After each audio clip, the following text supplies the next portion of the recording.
No more bad government in Nigeria. Nigeria what? The only media that have been consistent speaking against the bad government and for the purpose for reformers. Nigeria what? Yo!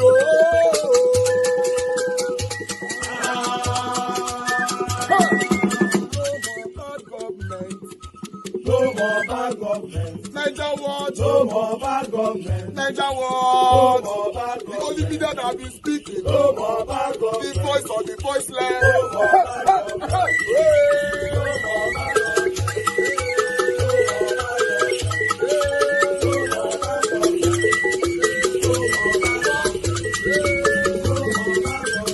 Niger what? No more bad government. For the poor. No more bad government. Niger what? No more bad government. Niger what media?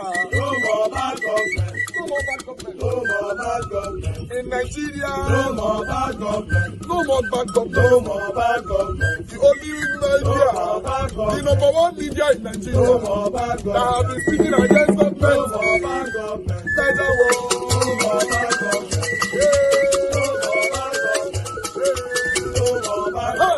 Niger what you? The voice of the voiceless. The voice of the voiceless.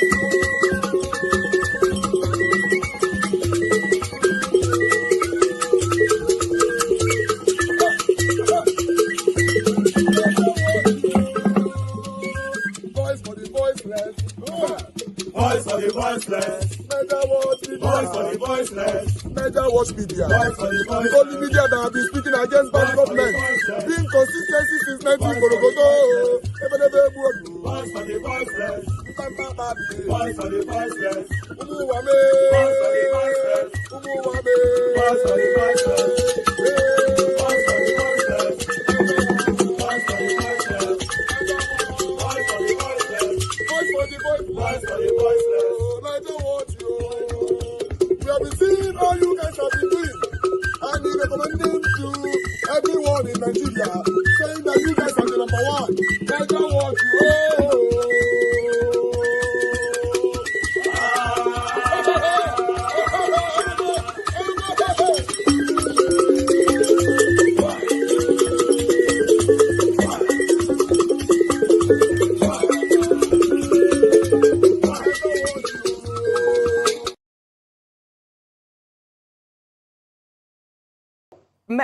Many people do not know what I'm about to say, but I'm going to speak my own truth. And the Senate President is allowed to counter that. It all started on the 8th of December, 2023, which was a day before his birthday and my birthday. We are birthday mates. We were all in Akwa Ibom because he had a big fanfare in the stadium. Myself, my husband, and a few of his close friends, we went to Akwa Ibom. And at first, we were at Ikot Ekpene. We were in his house in Ikot Ekpene. Then we all moved to his house in Uyo, which was about 8 p.m. And he held my hand and said he wanted to show me around his house. My husband was walking behind us, just three of us. We're walking around from room to room. He showed me the beautiful interior. This was done by this, by that, this designer here, he bought this from us. Like, oh, it's beautiful. And then I noticed that he hastened his pace while still holding my hand. And my husband was behind, still on his phone, but he was catching up whenever he could. And then he got to this particular sitting room, and he said, "Do you like my house?" I said, "Of course, sir. Every room, beautiful, nice interior, quality taste." He said, "Now that you're a senator, I'm going to create a time for us to come spend quality moments here. You will enjoy it." At that point, I just pulled away, and I was like, I don't really understand what exactly that meant. But then my husband now, when I turned around, I saw my husband was already near me, and the way my husband looked at me and looked at him, I was beginning to wonder, did he hear part of that inciting statements or not? And then the Senate President, too, I saw that he also had that thought, like, did my husband hear the invitation to treat or not? So then the Senate President now said, "Oh, by the way, let me show you my chapel." He has a chapel in his house as well. So while we were going to the chapel, we walked in silence and all. So that evening, before we left the Senate President's house at about 11 midnight to the 4 points in Ikotekpene. And my husband asked me, Natasha, what did the Senate President whisper to you? What's he telling you? I thought, should I tell him that he was speaking about bringing me in here at a special time for us to have a good time? Or should I just kill it there, wrap it as if there was nothing? Because tomorrow was a big day. I know how much my husband adores the Senate President. He loves him as a brother. My husband would do anything to support him. So I told my husband, nothing. I can't remember what I created, but I just gave him some words to manage, to mask what was said. When we laid in bed, I lay to my right, and my husband wrapped his arms around me, and he said, my love, you know you can't tell me anything. What did the Senate President tell you? Again, I was like, don't you believe me? I said, nothing. Nothing. Moreover, it's my birthday in a few minutes. Let's just be happy. Then my husband told me he doesn't want to see me travel out of the country alone, and I should not go to the Senate President's house because he has a guest house where many senators do go there, after office to get approvals and all that. So I told him, okay, no problems. That was it. I thought that was going to be the end. But then, in February, I wanted to move a motion. I wanted to move a motion for the investigation on the ills of corrupt practice in Ajakuta Steel Company. I listed that motion 5 times. It was the 6th time that it was listed on the order paper that was approved. Many senators can testify to that. Each time the motion is listed, just before he takes it, he will say, oh, Senator Natasha, we can't take this motion because the board of the Senate does not accommodate it. Or he will speak on others and then let it drag so that just before my motion is taken, the time will be well spent. So he kept on doing that. I went to him in his office. And I said, Senate President, you know how important this Ajakuta Steel Company to me is. You know how important it is to my people and to Nigerians. I've noticed that you have stepped down this motion. As a matter of fact, a number of senators told me, go and see him and plead with him so that he would take it. I was like, sir, please, why can't you take this motion? It's very important. It's been listed. Then it was listed the 3rd time and stepped down. He then said, Natasha, I'm the chief presiding officer of the Senate. You can enjoy a whole lot if you take care of me and make me happy. At that point, I said, sir, I'll pretend that I didn't hear this. He said, well, the ball is in your court. I left his office, and when I got home, I told my husband, I didn't tell my husband what happened. I just told my husband, please, can you speak to the Senate President to allow my motion scale through? I think I also spoke to the DSP, to the leader, Senator Pemi. I spoke to a number of senators that they should please intervene and allow him to laugh. I never told them what happened. My husband had to take a trip to London. Then the Senate President traveled to London. My husband met with the Senate President in London and pleaded with him, let my wife take this motion on Ajakuta. That is very important to her. Okay. All right, Senator Natasha. Said, okay, that he did not take it because he was protecting me. Hold on, please. He didn't take it because he was protecting me. Protecting me from what? Anyway, at the time my demotion was taken, it was the Deputy Senate President, His Excellency Barao, that actually sat. The Senate President stood up and walked out. So it was Senator Barao that actually took it. All right, Senator Natasha. And from there, many other incidents happened. Yes, Senator Let's Natasha. talk about the nightclub. Yes. Hold on, let's talk about the nightclub incident. Professor Kila is going to ask you a question. I'm so sorry to have to interject here.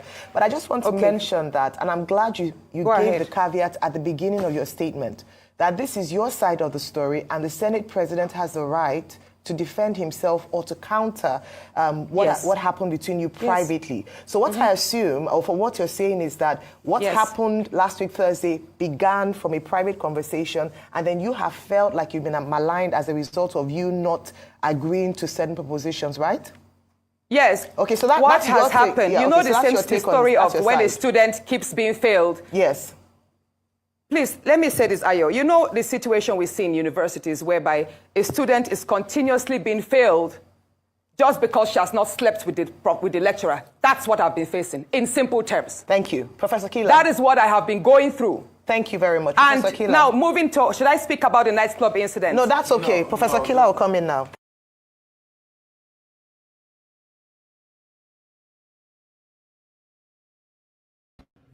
All right, guys. Good morning, good afternoon, good evening to every one of you. Thank you very much for your time with us today. Yes, we are back here again. This particular story today that buzzed the whole internet.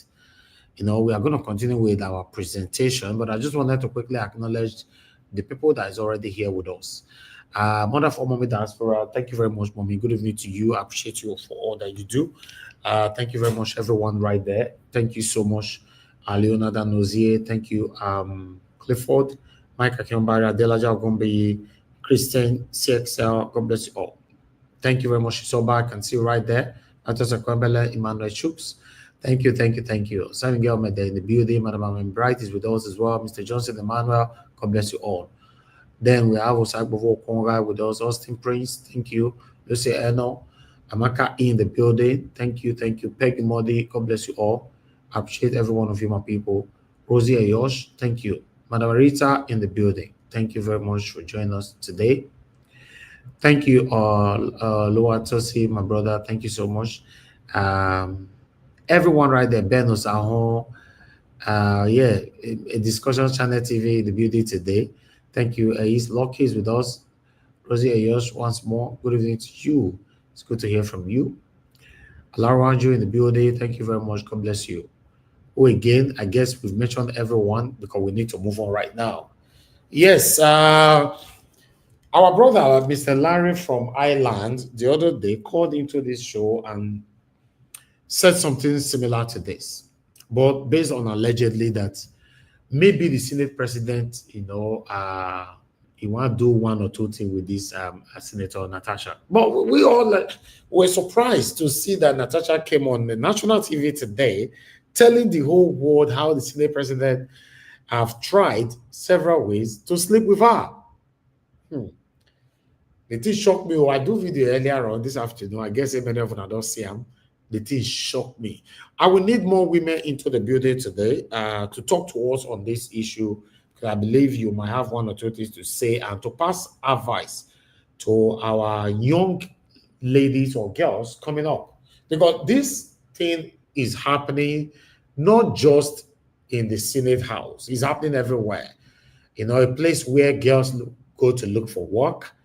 The employer want to sleep with them before they get the job.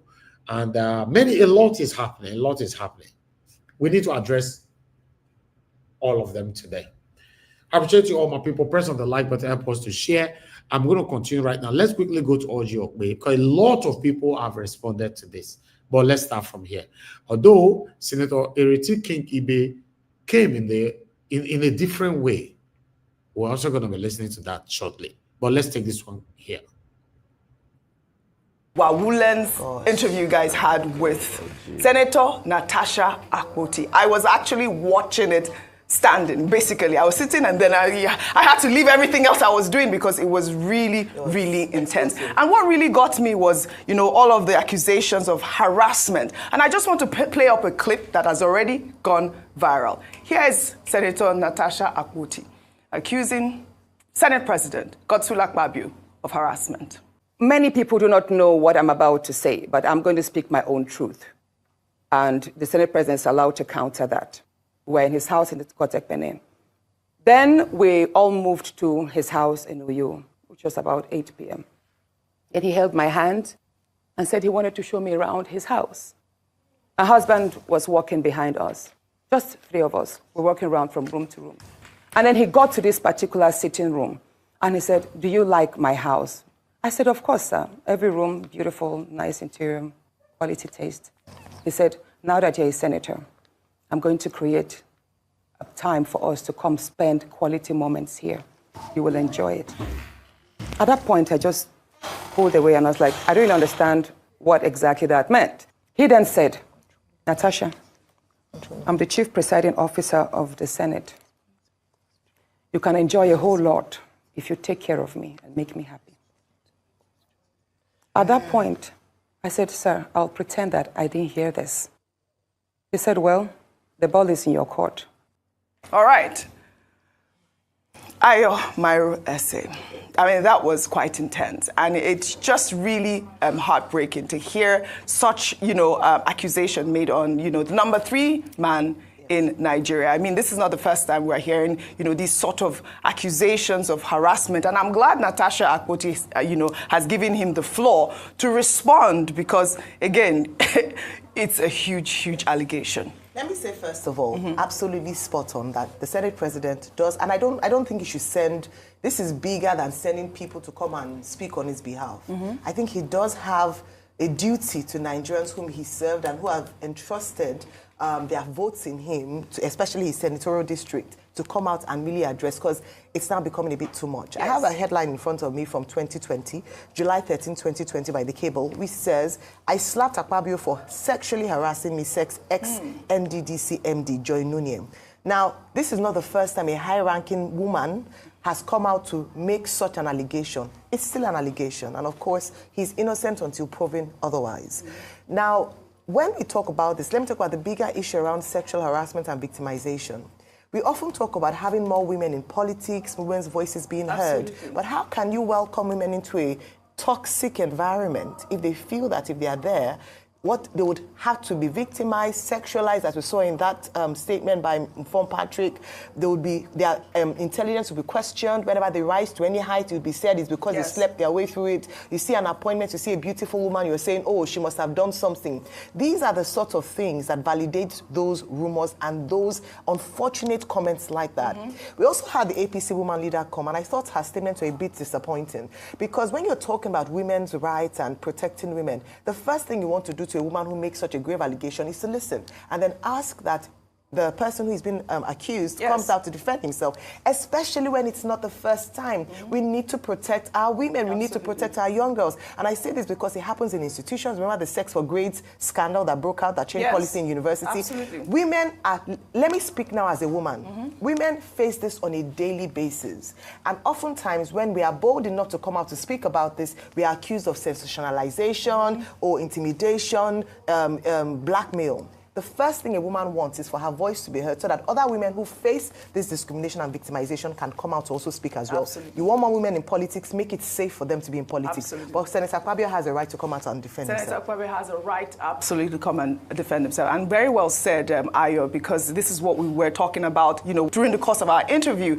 about this crisis rocking the House. I mean, we've called for legislation to back women. And, there were so many comments that were made in the interview, like, the princess of the Senate, and, things like the nightclub incident. Those are not the kind of things that we need to hear right now. I mean, we need some more answers, and we hope we get a robust response from the president of the Senate, xual Akpabio. Let's now take reactions to the crisis rocking the Lagos State House of Assembly after it took a new dimension when ousted Speaker Mudashiru Obasa stormed the House and declared himself substantive Speaker. Obasa arrived at the Assembly on Thursday with an arms load of security personnel, just as security personnel attached to his successor, Mojisola Merenda, were withdrawn. All right, bringing the conversation back home, the senator representing Kogi Central District in the National Assembly, Senator Natasha Accuses Akpabio, has accused Senate President xual Akpabio of making inappropriate advances towards her during a past visit to his country home in Akwa Ibom. Senator Akpabio was a guest earlier today here on Arise News, and in the course of that interview recounted the alleged incident, which she said took place last December, a day before both of them marked their birthdays. That allegation comes in the wake of a heated session in the Senate last Thursday when Akpabio ordered sergeants at arms to remove her from the chamber following a dispute over seating arrangements. Before this time, the Kogi senator, one of only 4 women in the entire Senate, had slammed a 100 billion naira lawsuit on the Senate president for allegedly defaming her. Well, here is what she said earlier about her dispute with Senator Akpabio. We're in his house in the Kotekpene. Then we all moved to his house in Uyu, which was about 8 p.m. And he held my hand and said he wanted to show me around his house. My husband was walking behind us. Joined for her thoughts on all of that by Senator Ireti Kingibe, who represents the Federal Capital Territory on the platform of the Labour Party. Good afternoon and a very warm welcome to Newsday. Good afternoon. All right, Senator Kingibe, let's get straight into it. I'd like to start at the very top with the mention of your name in that interview, where it was alleged that you called Senator Akpoti's husband on 2 occasions. The first was to report that truly she was experiencing a form of harassment from the Senate president. And then the second was to give a form of instruction to tell her to withdraw the lawsuit that she has made. Can you give us your perspective, your side of the story, of your interaction between yourself and Senator Akpoti and her husband? Before I answer that question, I would like to start with certain premises. One, I'm just here on behalf of myself and the other 2 women in the Senate. 2, I'm also here as the Senate chairperson for Women Affairs. The other premise is that since there are only 4 women, we've all 4 of us been particularly close. Senator Natasha and I have been also even closer because I take her as my daughter, as I'm old enough to be her mother. And I guide her since, in truth, the Senate is predicated on ranking. And we were there a whole 6 months before her. So I'm able to tell her how things are done. Look at this, go here, check that out. So that, and then the day in question, I was not in the Senate. I was in NMPC hospital. When I came out of the hospital, my driver said to me, "Madam, there's wahala in the Senate." I said, "What about?" He didn't tell me, he just said Senator Natasha. As soon as I heard her name, as I always do with everything that concerns her, I promptly called her. I said, "Natasha, what's going on?" He said, he started to try to explain about seating. She had not given me the proper explanation. I had not been given the opportunity to respond when she said to me, "I'll call you back, I'll call you back." Till today, Senator Natasha has not called me back. I have a smartphone. Before I called Senator Natasha's husband, I had called Senator Natasha twice without response. Then I called him to say, "I've called her twice, she's not answering me." He said, "Oh, she went to Singapore. Maybe that's why." And then I said to him, "This is not the way this should be handled."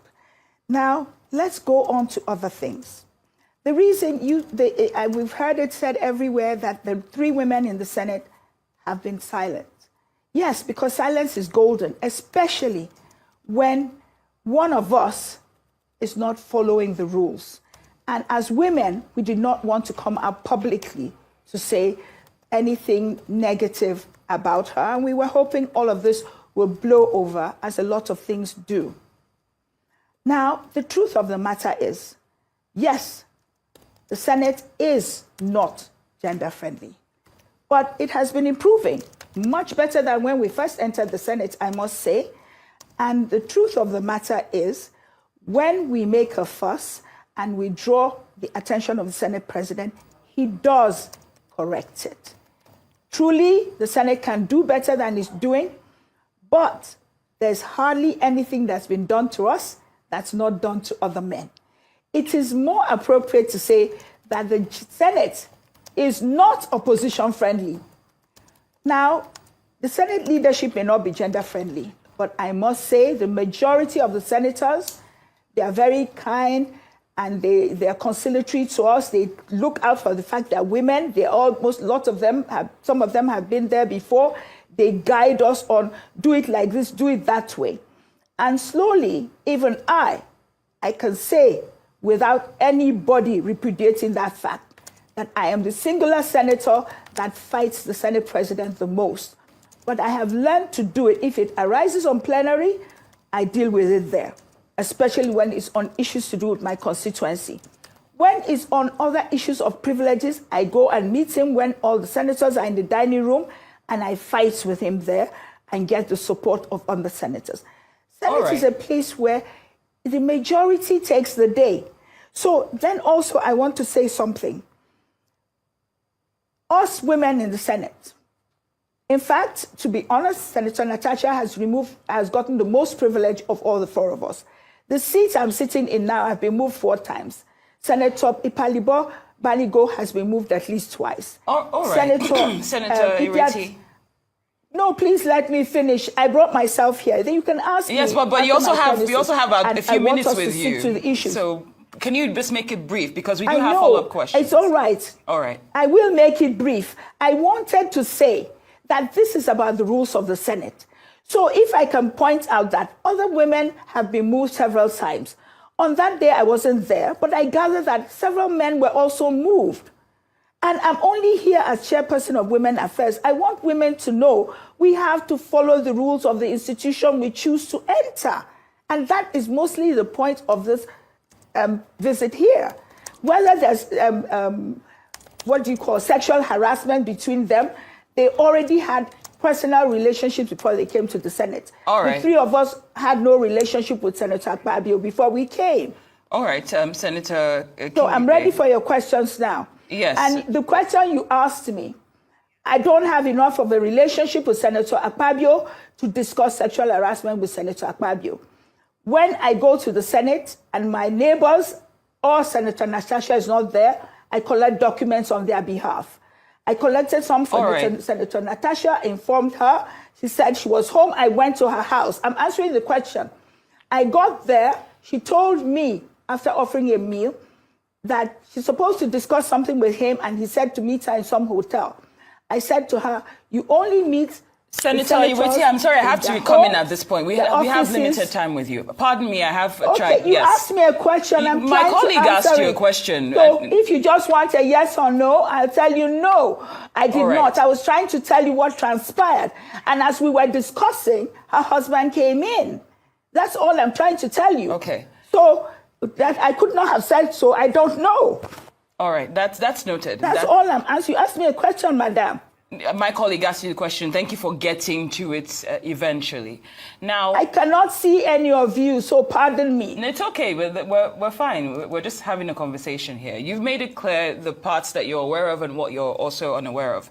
But some statements that you made, you did say that the Senate is not gender friendly, but it's been improving, and what is done to women is also done to men. That doesn't sound like it makes this experience okay. It also sounds a bit, to an extent, like you're minimizing Senator Natasha's experience, since you're saying that what she might have experienced is not something exclusive, but it's something that other people also experience. Now, I'm just wondering, as Nigerians, we most likely did not sign up for the senators to indulge in what is happening or engage in what's happening at the moment. I'm wondering how this public discourse, or discord, I should say, impacts the citizens' confidence in the Senate. Also, as a citizen of Nigeria, I would like to know your answer to that question. It impacts it very negatively, and that's the only reason I have been sick. From here, I'm going to the hospital. It's the only reason I came. The Senate is not a place where we are supposed to be fighting over trivialities like sitting arrangements. It's a place where we're supposed to fight about issues that affect the people. And that's why this whole thing is a non-issue. If we were fighting, the truth, when I say it's not gender-friendly, we expected, because there were only 4 of us, that we'll get privileges. But we don't get them. We fought to get there, and the fight continues until we can get more women in the Senate. So if we don't get privileges, we don't get them. But it does not mean that we don't get our rights. The 3 of us have not been sexually harassed. That's not to say if Senator Natasha can prove that she has been, that is fine. We will support her. But she's never discussed it with us. We don't know about it. She did not respond to the rest of the female senators. She has not spoken to any of us throughout this whole episode. From change of seat to now. Senator Baligo was with her, tried to talk to her that it can be resolved. She did not listen to her. So I'm coming to say that women of Nigeria have larger things in front of them. We are trying to pass special bills, 35% inclusion. We cannot be fighting over where we sit. And it really denigrates the institution in a manner that's not beneficial to Nigeria, the people, or the women. That's all I'm here to say. All right. Well, some people would have said that Rosa Parks shouldn't have fought for her seat in what became a historic movement for the empowerment of not just black people, but women as well. So sometimes it begins with a fight over a seat.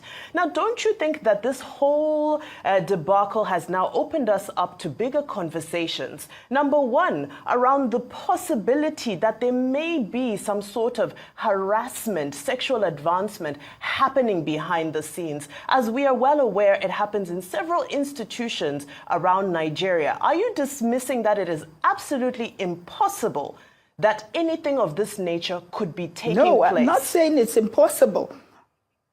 No, it's not impossible. Remember, the issue was seat assignment.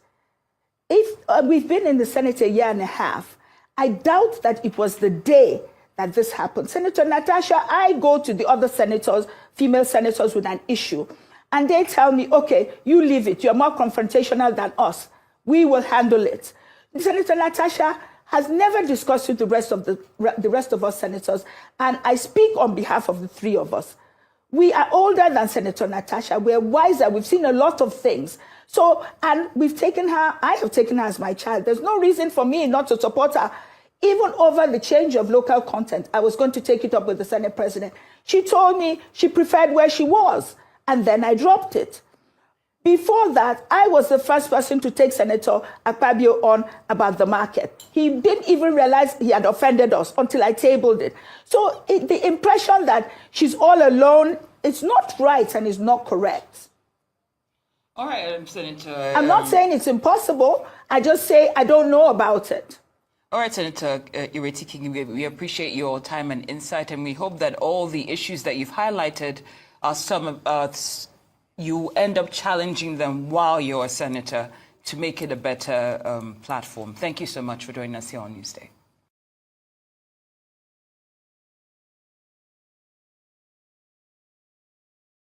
Between Senator Natasha Accuses Akpabio and Nigeria's Senate President xual Akpabio.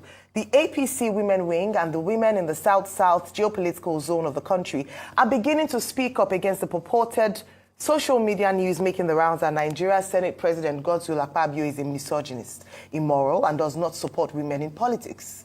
Joining us now is Dr. Mary Alile, National Women Leader, All Progressives Congress. Good morning, Dr. Mary Alile, and good to have you on the show today. Good morning. Good morning. It's nice to be here. Good morning. Great. Dr. Alile, I'm sure you watched the interview with Senator Natasha Accuses Akpabio.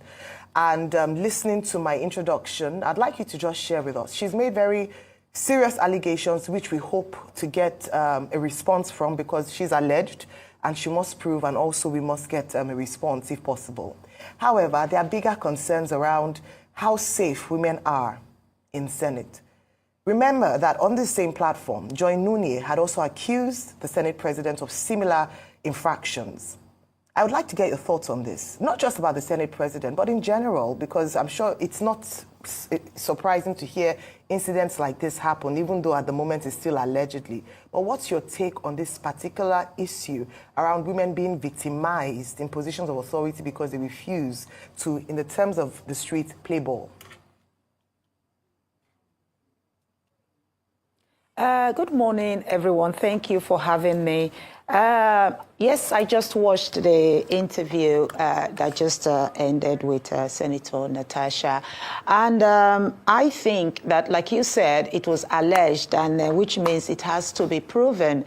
But however, I want to say categorically that the National Assembly is a respectable institution with rules and mechanism in place for resolving internal issues. You know, what you see here is internal issues, or are internal issues, and they should be resolved through their internal conflict resolution mechanism.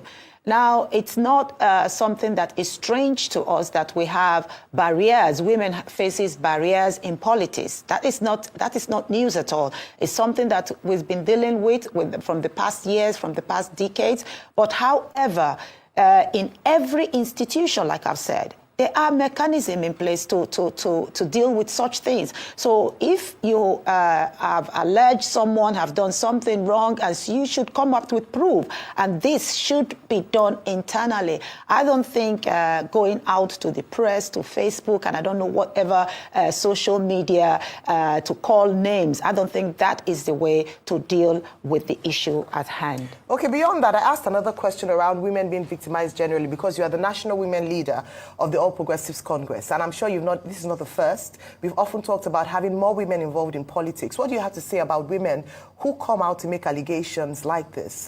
Should an investigation be instituted? What should be done to protect women in this instance? Because you know that this is not the first time we've heard things like this. Again, like I said earlier, we have issues where women come out to say things that they're being victimized and so on and so forth. I want to believe that we have a judiciary system in Nigeria that we can go to that will support women, or that have been supporting women to deal with issues like this. There is no institution that we don't find issues of, let me just use an example, sexual harassment or barriers against that and barriers against this. And this is not only channeled to Nigeria, it's all over the world. But however, I know definitely that policies, procedures, mechanisms are in place in every of our institutions. So there must be a right channel where we can go to see that these issues are solved. Now, I'm not saying that we don't have barriers. Women faces, of course, we have a lot of barriers in politics, and we work on a daily basis. My party, the APC, we work on a daily basis, putting strategies in place, putting policies in place that will help to support women to face these barriers in politics. For example, as the national woman leader, we want to see that there is a space for gender friendliness. We want to see an increase in women participation in politics. So therefore, we put programs in place. Therefore, we initiate empowerment programs that will see that women continue to rise in politics. Okay. And we want to ensure that when... Sorry. Go ahead, ma. Just finish up, ma. Because of the time. Go ahead. Just go ahead. Yes. Finish up your thoughts. And we want to ensure... Okay, thank you very much. And we want to ensure that we put safety measures in place for women to be able to thrive in politics. I know that we have a lot of things, stigmatization, there are a lot of barriers, but at the end of the day, we have, since the beginning of politics, we have continually improved our chances. Women have continually improved their chances in politics, and especially in this administration. This administration is where we have seen a lot of women being empowered, a lot of women being given position, ministerial positions, committee chairman of board, for example. I'm a chairman of the Federal Medical Center, Asaba, as a woman. So there are ways where women in this administration, women are coming up, and we want to see that we have a level playing ground where we will be able to participate without any discrimination. Dr. Lale, you keep saying what we intend doing to stop all of this, but we don't see a lot being done. The question is, as we speak now, these allegations, what are the procedures for the investigation? Ayo talked about Joy Nunye. Till today, I'm not sure there was any copious investigation into the allegation the same Joy Nunye made about now Senate President Akpabio. So we don't see the roadmap to ensuring that women actually get fairly treated in the value chain of things. What has been done? Okay, what would you advise Senator Natasha to do as regards now? Do you think she'll get justice from the same Senate against the Senate President? Or the legal processes? I mean, what's the way forward? Now, as a country, we must believe in our judiciary system. We must believe that there is a system that is in place for every individual, regardless whether you are a male or female. Now, like I said earlier, I just listened to Senator Natasha before I came on, and she talked about the previous incident, and she talked about the fact that the Senate president came and made an apology, and she accepted the apology.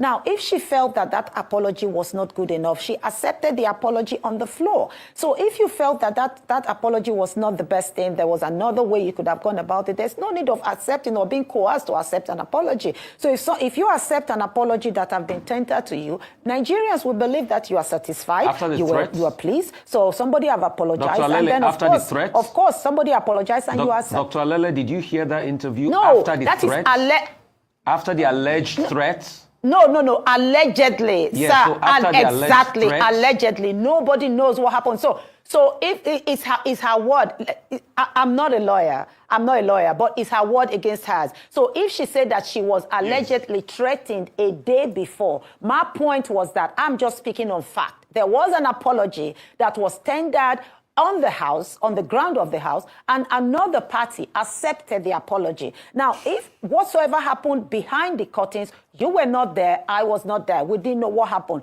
What we know are the fact that we saw. Somebody tendered an apology and another person accepted the apology. Now, if you feel like your right has been violated, there are ways of going about it. We have our judiciary system, for Christ's sake. You need to go there and plead your case, and then the judiciary system will know what to do about it. But what I am saying, as the APC national woman leader, that this government, we are doing, this government, this administration that we are, I can categorically tell you, sir, that since 1960, that Nigeria gained its independence, this government have seen an increase in women participation in politics. This is the highest so far that we have seen women being involved in politics. And we want to increase that. And that is what we are doing. Yes, we want to increase that because we want to be able to get more women into more politics. Women on the seat of power. Politics, Dr. Alele. Thank you very much. Yes, exactly. We want to see...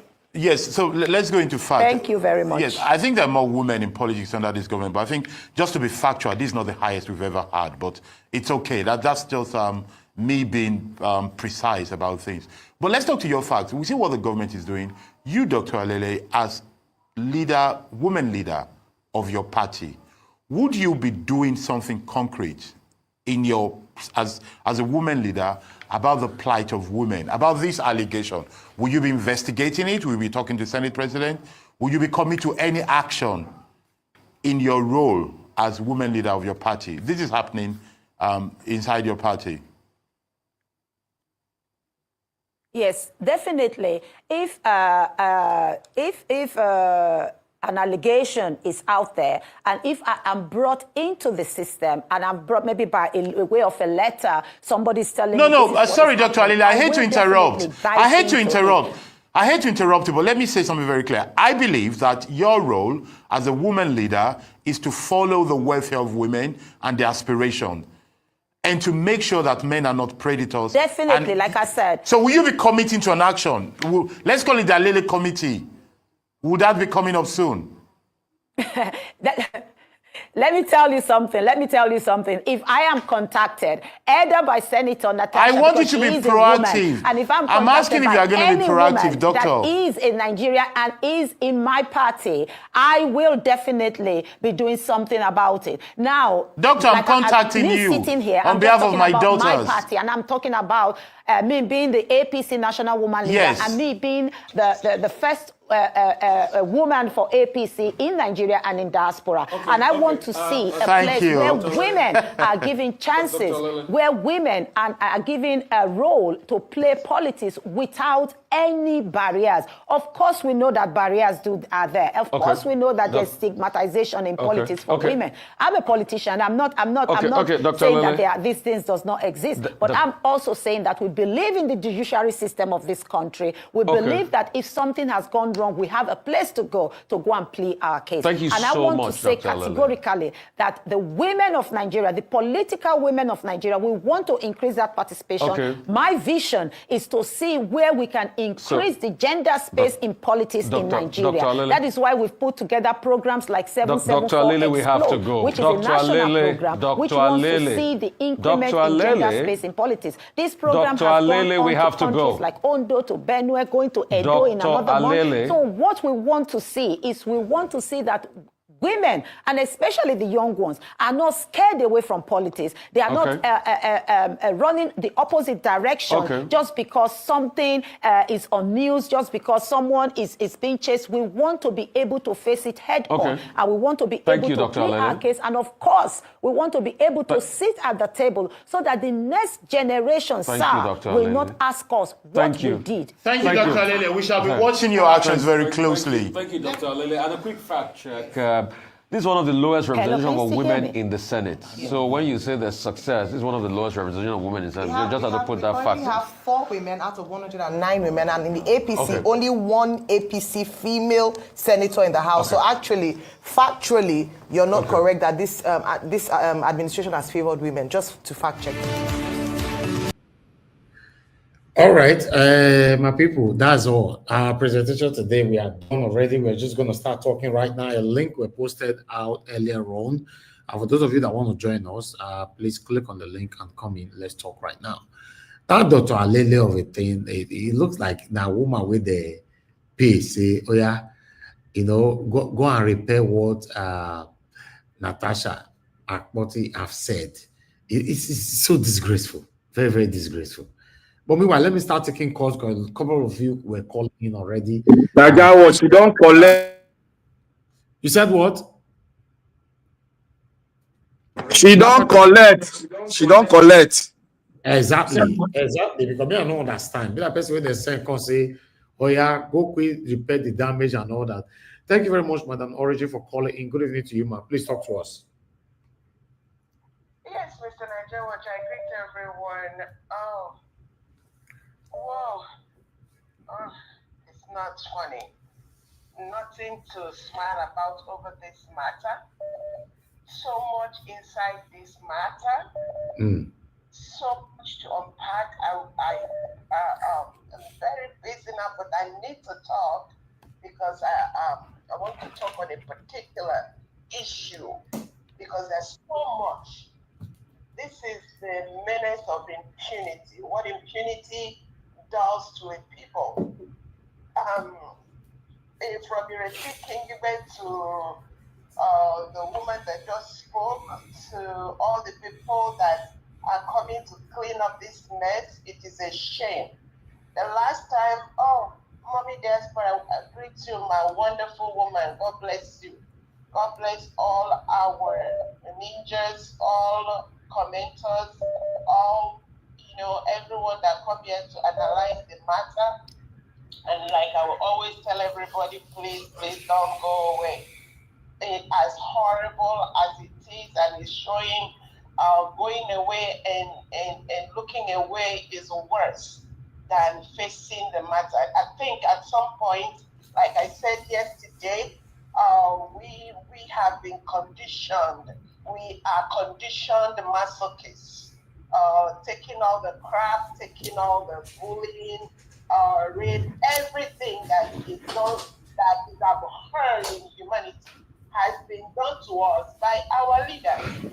Like I always say, if it was a group of people or group of individuals, then we can say, how can we, but the people, the government, the people you're supposed to run to, the ones that are supposed to protect you, they are the ones that are dishing out the mayor.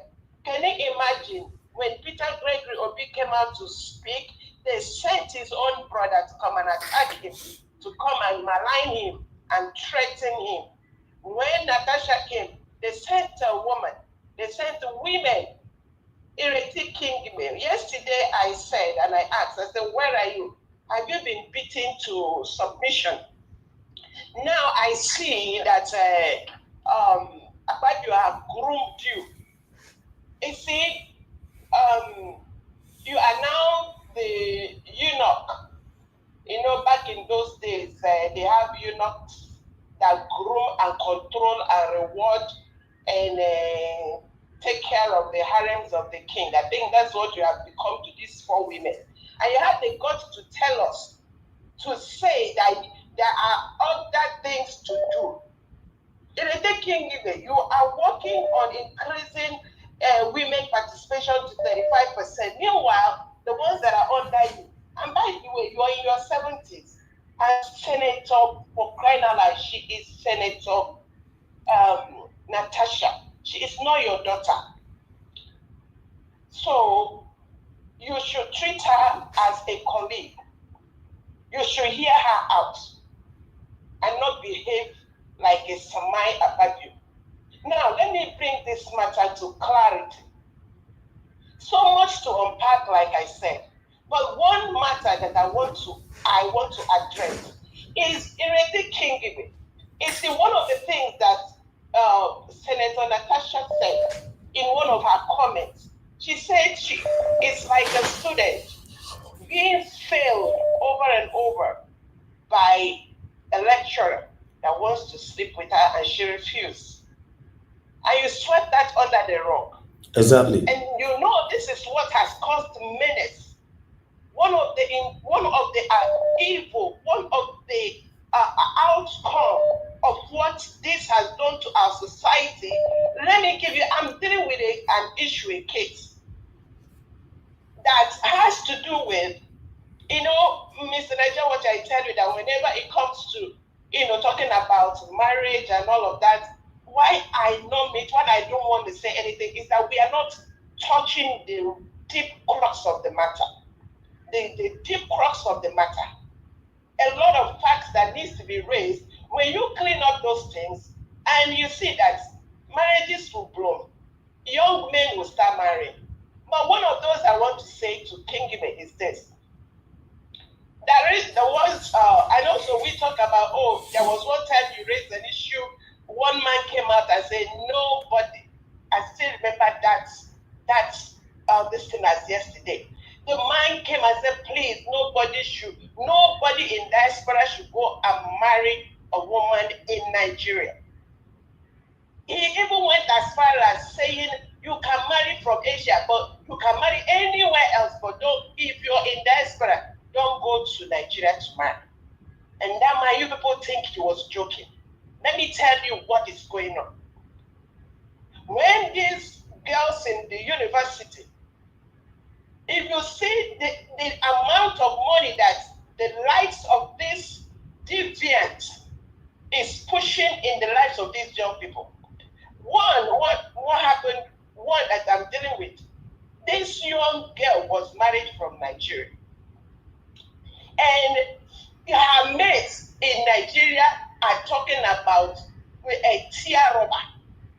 And to be honest, the person she married here is balanced. Is not the ones that are working on that table. It's someone that is taking care of issues. And you know how overseas is. Every money is tailored for something. But because this young girl, her mates in Nigeria are buying, these senators and all these miscreants are buying tear rubber. And they are showing it. She wants to buy tear rubber here. She wants every car to be new. The pressure is too much. Because the likes of Kingibe, a mother that is old enough to be Natasha's a mother, is grooming her, controlling, and trying to make her submit so that things will look normal. I'm ashamed. And this is where we are. Okay. Conditioned masochist. Because Natasha refused. Like I said yesterday, she chose to swim against the tide. It's going to be rough. But Natasha, keep on swimming. A lot of people are awake. They don't want to sleep anymore. And we are going to see how this play out. Thank you. Thank you very much, man. God bless you. Thank you. We have lots of people calling in right now. I just need to take it one by one. Thank you. I have Madarita on the phone. Madarita, can you hear me? Oh, I lost you there. I don't know what happened. Yeah, Mr. Emmanuel, thanks for calling in. Please talk to us, sir. Good evening to you.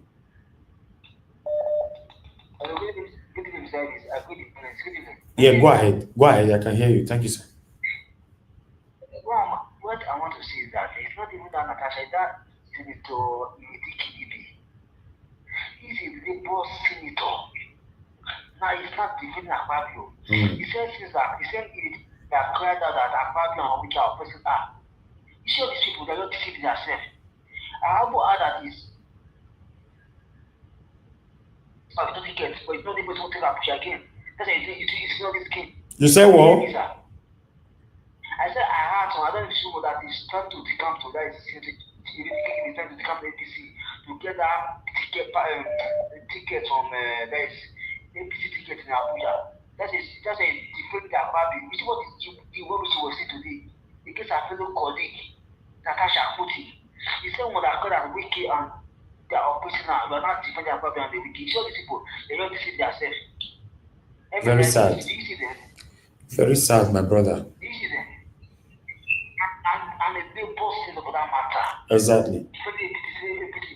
Akpabio don't know himself. So the reason why Akpabio don't know himself. You know there's a video online that a woman wants this woman once accused Akpabio. I don't know if you are watching that video online.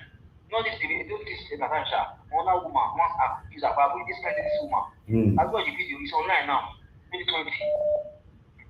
Yes, I saw that. The same woman that slapped him, right?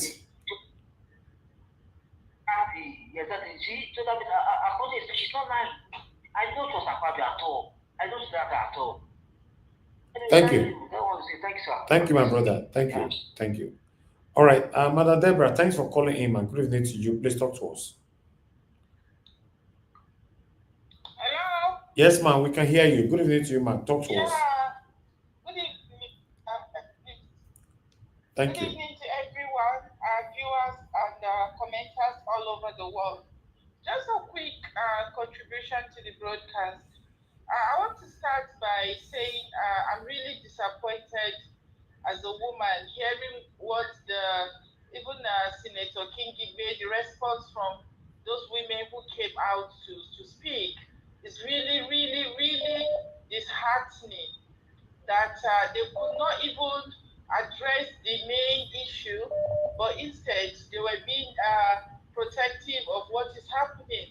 And this is the fate of so many millions of women in Nigeria. You know, if a female senator cannot even be protected, she can't have to speak, and they are still trying to oppress her like that. What is the fate of the ordinary woman who does not even have a voice? And this is what happened. I had a similar experience in Nigeria like that. When you go to look for a job, they want to take advantage of you before they offer you a job. When you are working and a male is your boss, they want to take advantage of you, and there's nothing you can do. So this is the fate of many, many women in Nigeria. Even in universities, lecturers take advantage of female students. You don't have anybody to complain to. When you complain, they will oppress you. You go to the police, they will go to your fault. Why did you wear this? Or why did you do this? Nobody will listen to you. It's so unfortunate that even people who are Senate that are supposed to address this issue are equally defending the men. So this is not going to go away. If this has happened abroad, you will still wait how people will speak out and make sure that an investigation is carried out. But let me be honest with you, we have so many Akpabios like that, and nothing is going to happen. Nobody is going to investigate him because they don't see anything wrong with that. And you see Ireti coming out, Senator Ireti coming out, instead of addressing the issue, she's beating around the bush and acting as if it's not a serious issue.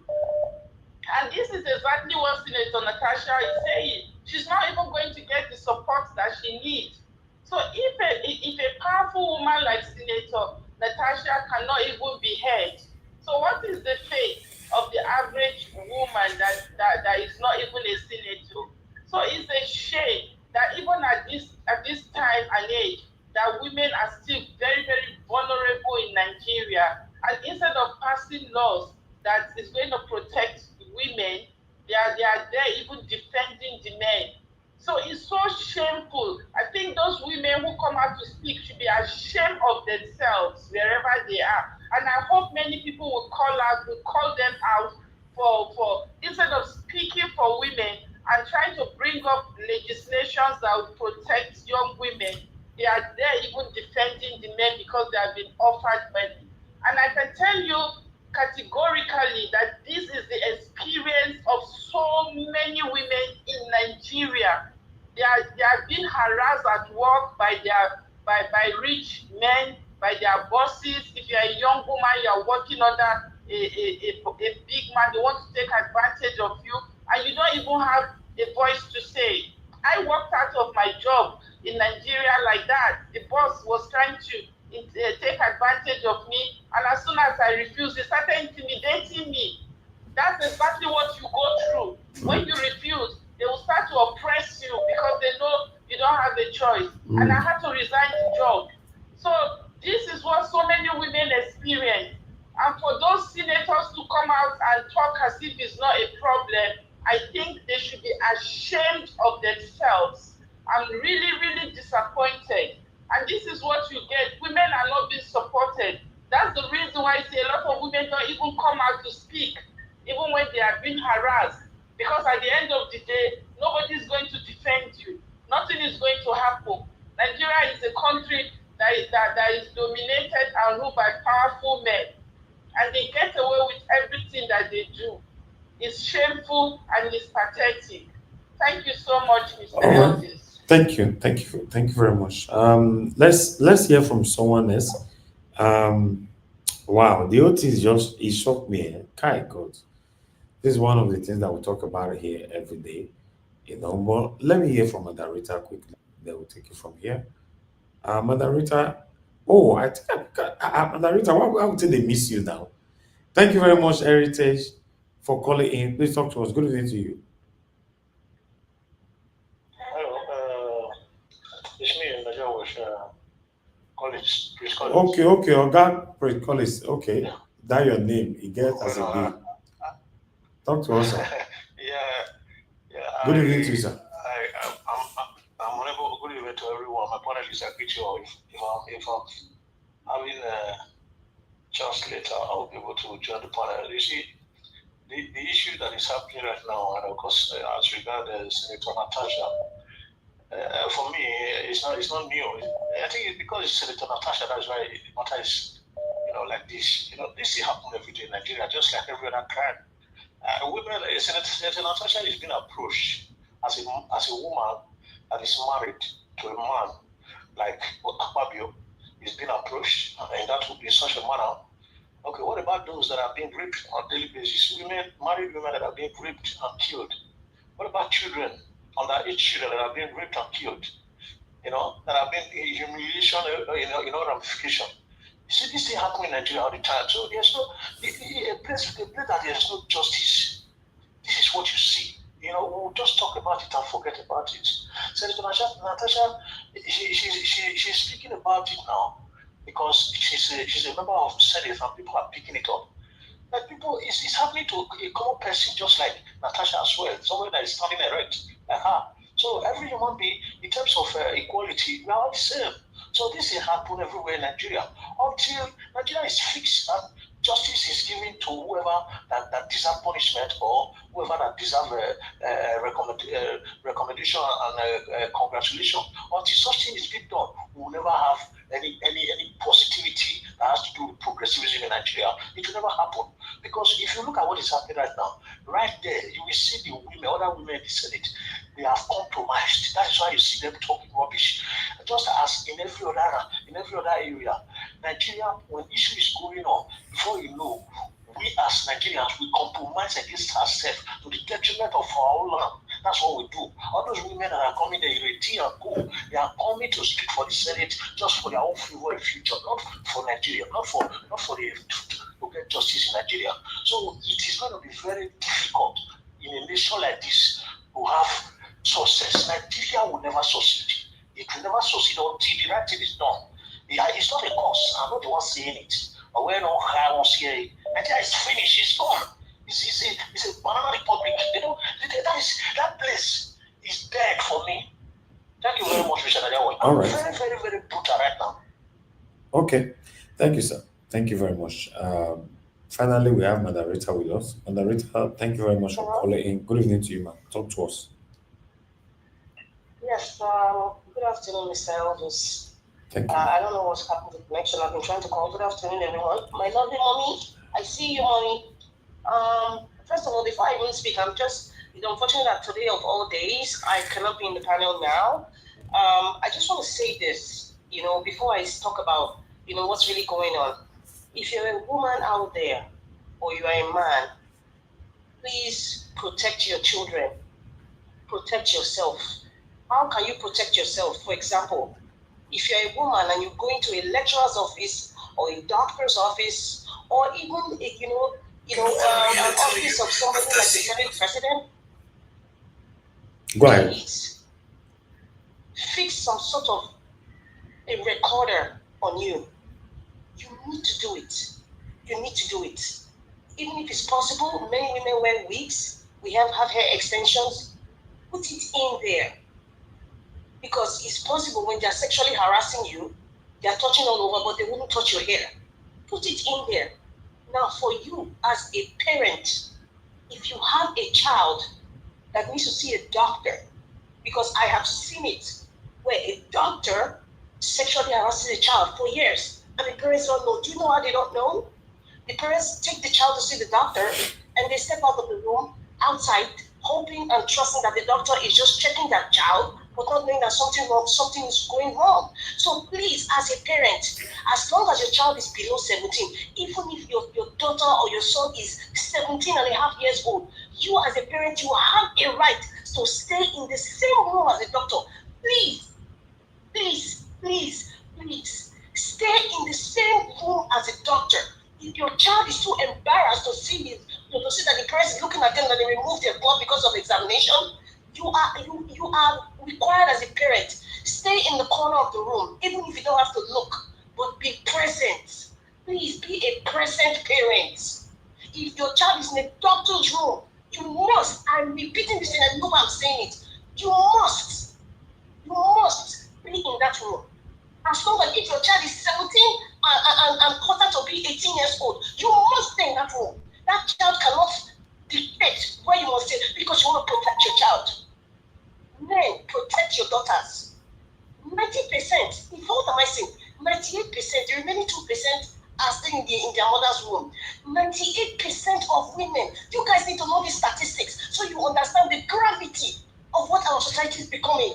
98% of women who were born and were raised in Nigeria has been sexually harassed by either your father's driver, some of them, their parents, the doctor, the teacher, their employer, many of them. I have a friend who was sexually harassed by somebody who was in the Senate before, and she was going there as somebody who was doing her IT as a lawyer.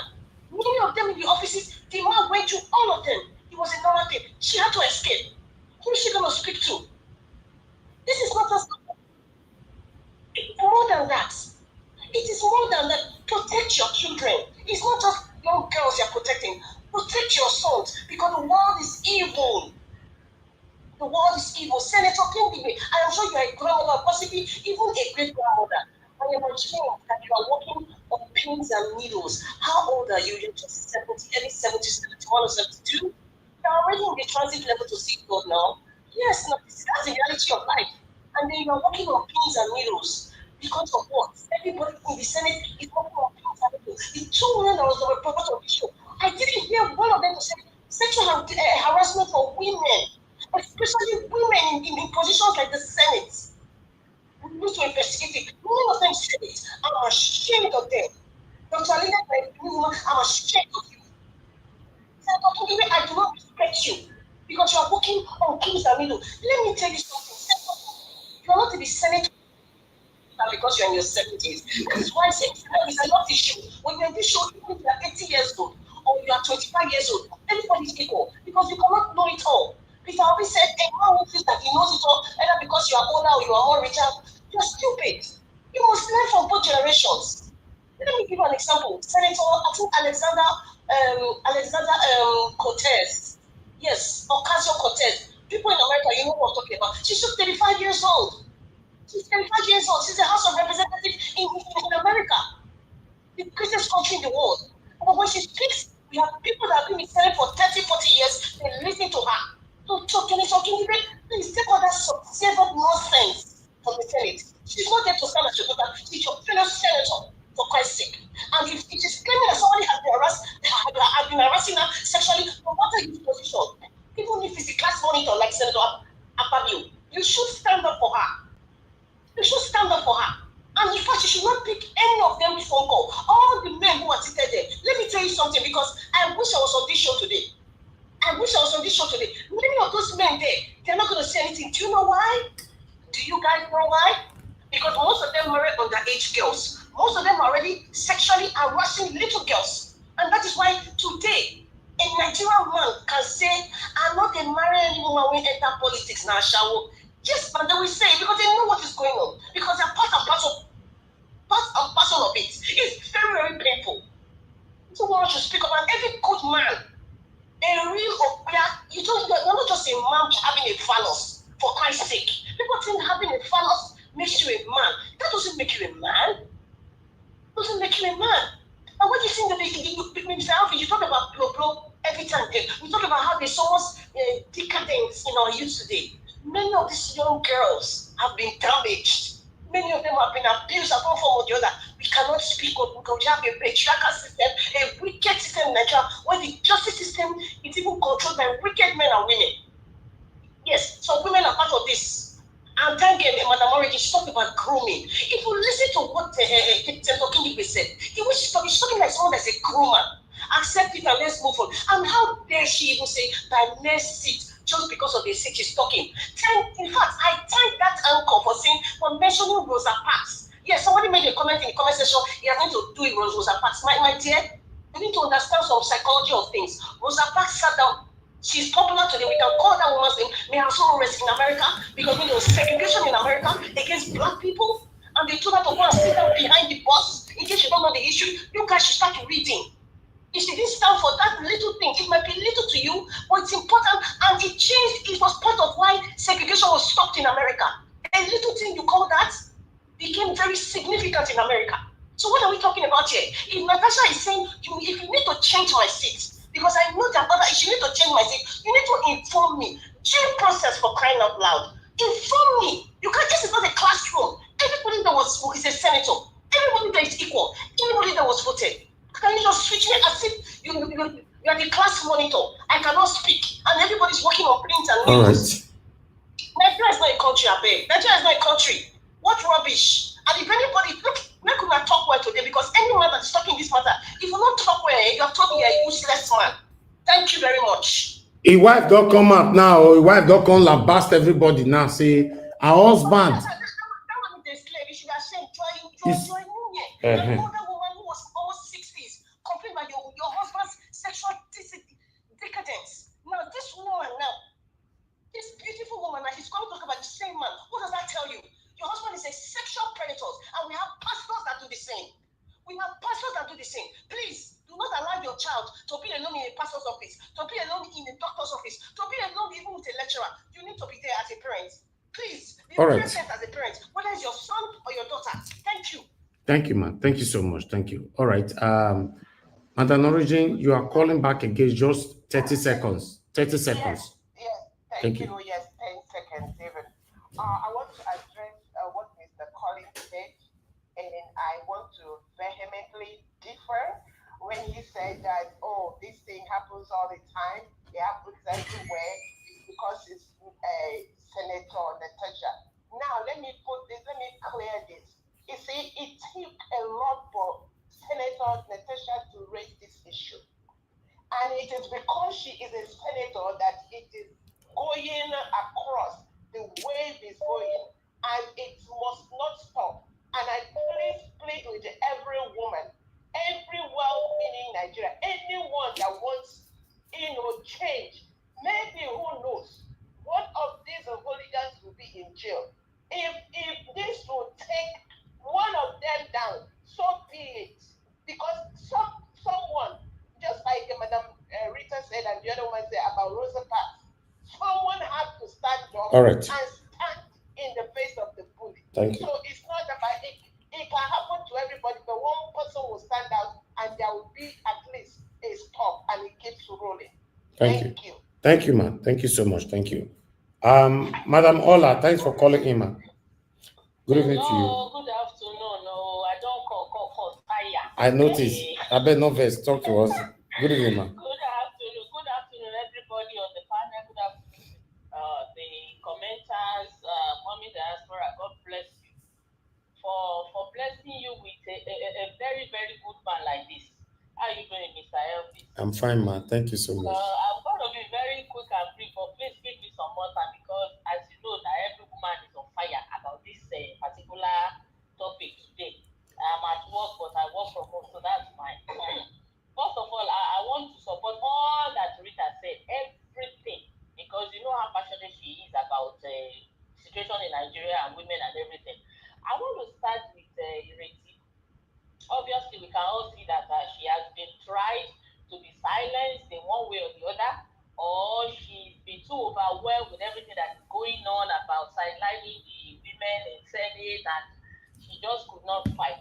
What I have noticed so far, I put it on the WhatsApp platform as well, that I sense a little bit of envy or jealousy, because you can tell from what she was saying on Arise News that she's older than Natasha, she's old enough to bath her. All the other women have not been harassed, but she's not at the same time saying that she's not telling the truth, and that if anybody has fought Akpabio, she's number one out of all the females. All those are just like trying to support why she thinks that she should have gone through due process. And we can tell from what happened in this situation that she gave an impression that she and Natasha talk and they try to give her guidelines and whatever. But this particular one, Natasha did not call her. She was the one that called her. So Natasha is a strong woman, bold. And I think Ireti is seeing what she cannot do. Yes, she could not do. Natasha is doing it, and she wants to be the one in the forefront. We don't hear stories about her and Wiki anymore. And I'm ashamed that she's a Labour Party member. That is on her own. For Natasha, this woman, I like her. What I am suggesting, I'm going to be brief, like I said, what I am suggesting is every woman, I just heard you say that the wife of Akpabio has come out. Obviously, she will support her husband because she doesn't want to watch their dirty linen in public. There is a case of one Skybank owner, Tunde Ayeni, that we saw evidence that he married another younger person, and the wife came out to say na lie after they have seen that the baby was from him and everything. So women like that will always support their husband. But and we all know how this is going to end now. They're going to deny it, they're going to say that. But this problem about women being harassed and they are sweeping it under has to be stopped. And this might be the beginning. Women like Aisha, this Natasha, that lady that put the red cloth on her head, is it Priscilla? And every other woman that has ever been harassed, they should come out. Even if the wife of Akpabio wants to come and defend it, they should go to her and say, if you open your mouth, they need to come out. I know that sexual harassment against men is all over, even against men, all over the world. But this one about Nigeria, trying to threaten you, sweep it under the carpet, make it a norm in our country, it has to stop. Women should rise up. Because the Ireti has obviously been shut up. That's why she's talking like this, going dilly-dally, just because Natasha didn't put her there and say, Mama, go and talk for us. That's what I'm saying. But this woman has seen that, no, you can't speak for me. I am a bold woman, I'm a tiger. I will talk for myself because all this putting water in the mouth and speaking like put water in your mouth, I don't want to do it. I want to talk for myself. I support her. I wish I was in Nigeria. I support her very well. We need to stop this. Thank you, Mr. Elvis. Thank you, everybody that is in support of Natasha. Thank you. We need to stop all this. Thank you, Madam Ola. Thank you very much, man. God bless you. All right, my people, before I go pick another call or move to the panelists, I would like us to listen to what Akpabio's wife have to say. She's saying that Natasha was only creating content.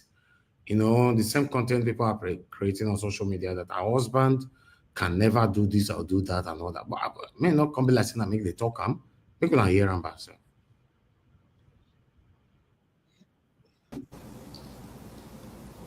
Unfortunate accusation. I'll rather call it unfortunate. It's very demeaning because that is a family. We knew the husband before the husband married her. We've always known the man. They were very good friends, or they are still very good friends. So I really don't understand where this is coming from. And I believe that for somebody to go and make such an allegation, there must be a discussion at home. There must have been a sanction or an approval. Oh, you're going to say this, go ahead and say it.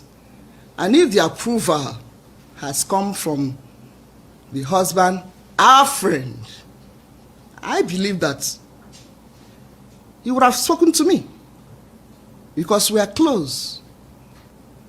And then if the wife had complained about such a thing, and he still comes, and he's normal, there is no man you will tell, oh, that the wife will tell, oh, your friend harassed me. I know how you men behave, that will not frown. First of all, the attitude towards the person will change. But this attitude never changed. And if you're talking about the house, we don't have any house in Ikorebene. Ikorebene is a local government. We are from a Senudim local government. Our country home is in a Senudim, in Okana. And I didn't hear anything about Okana. We have a beautiful home in Okana. If you're talking about Uyo, house in Uyo,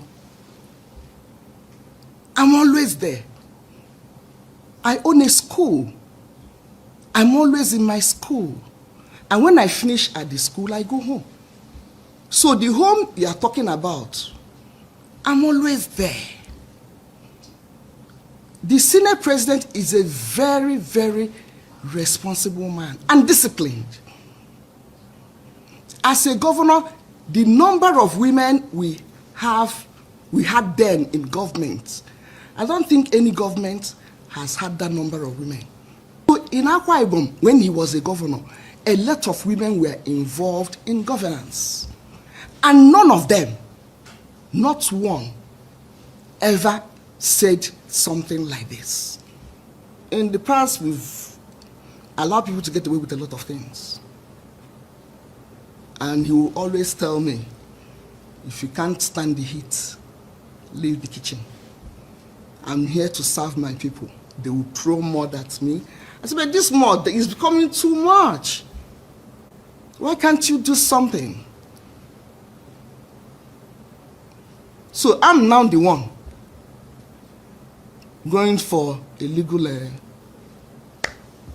address.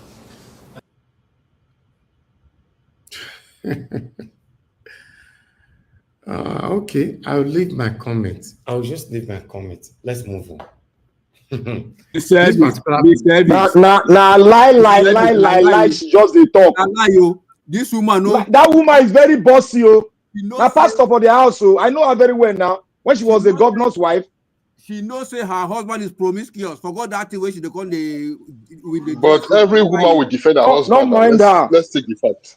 Every woman will defend her husband. No, not every woman. Every woman protect their husband, but not every woman will come outside and begin to talk lie in public. Who is lying and who is saying the truth? She's lying. She's lying. She's lying. Okay, that's good. Okay. Let's Mr. Ivy take the floor. I don't want to attach emotional sentiment to this. I just want to be factual. Every woman will defend their husbands. So we'll leave it for now. And those people that she's claiming that during his governorship that they've not mentioned anything. Those people, they have chopped and clean mouth. Why would they say? Why would they say anything? Do they expect them to say anything? Now what for you? This woman myself, she own too much. Maybe she go back. Now why? All right. I would like us to start talking because I began another video concerning Wiki that I wanted to talk about today, but this particular Natasha thing don't cover everywhere. But I'd like us to start talking. Callers, I guess we are done with you for now. Guys, help us to press on the like. Thank you so much. I was saying Gilman there for the super chat earlier on. God bless you. Guys, help us to press on the dollar sign. Today is the last day of the month. Somebody should buy me a coffee. May we take this whole thing together today. And somebody should share my videos and like the video as well. And God, I will bless you now.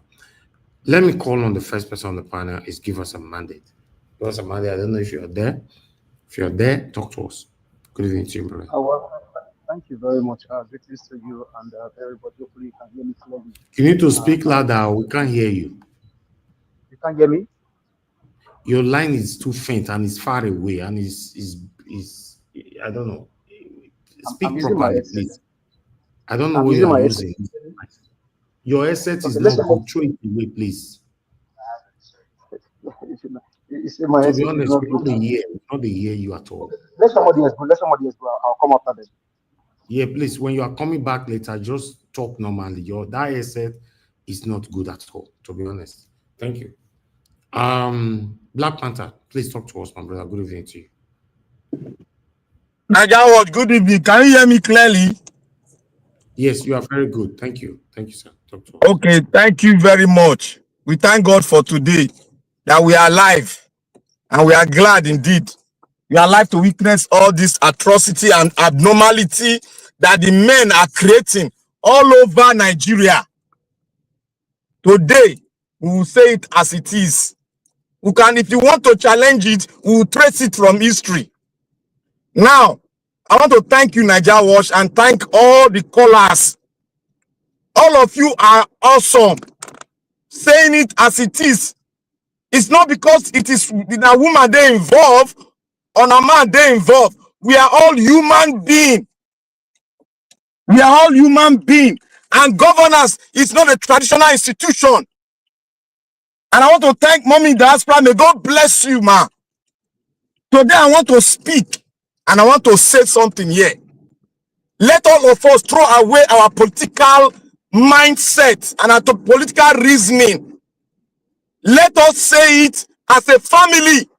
And if you have a daughter, you will speak the truth here today. I want to see who will politicize this thing today. Now, I want to say this. I said one thing here, and Margarita was here. I said the problem, the greater problem will be from the women. The problem is from the men. The reason why I said so is that we can now see what I said before, that the women have greater problem, because look at who is attacking Natasha now. These are women that are there in the political scene, that are high there. Instead of them to speak the truth, but because they believe in this ideology that, oh, they should carve out a position for the women. And you know the mindset of men politics, Nigerian politics. If they carve out a position for you, they will dictate on how you are going to speak.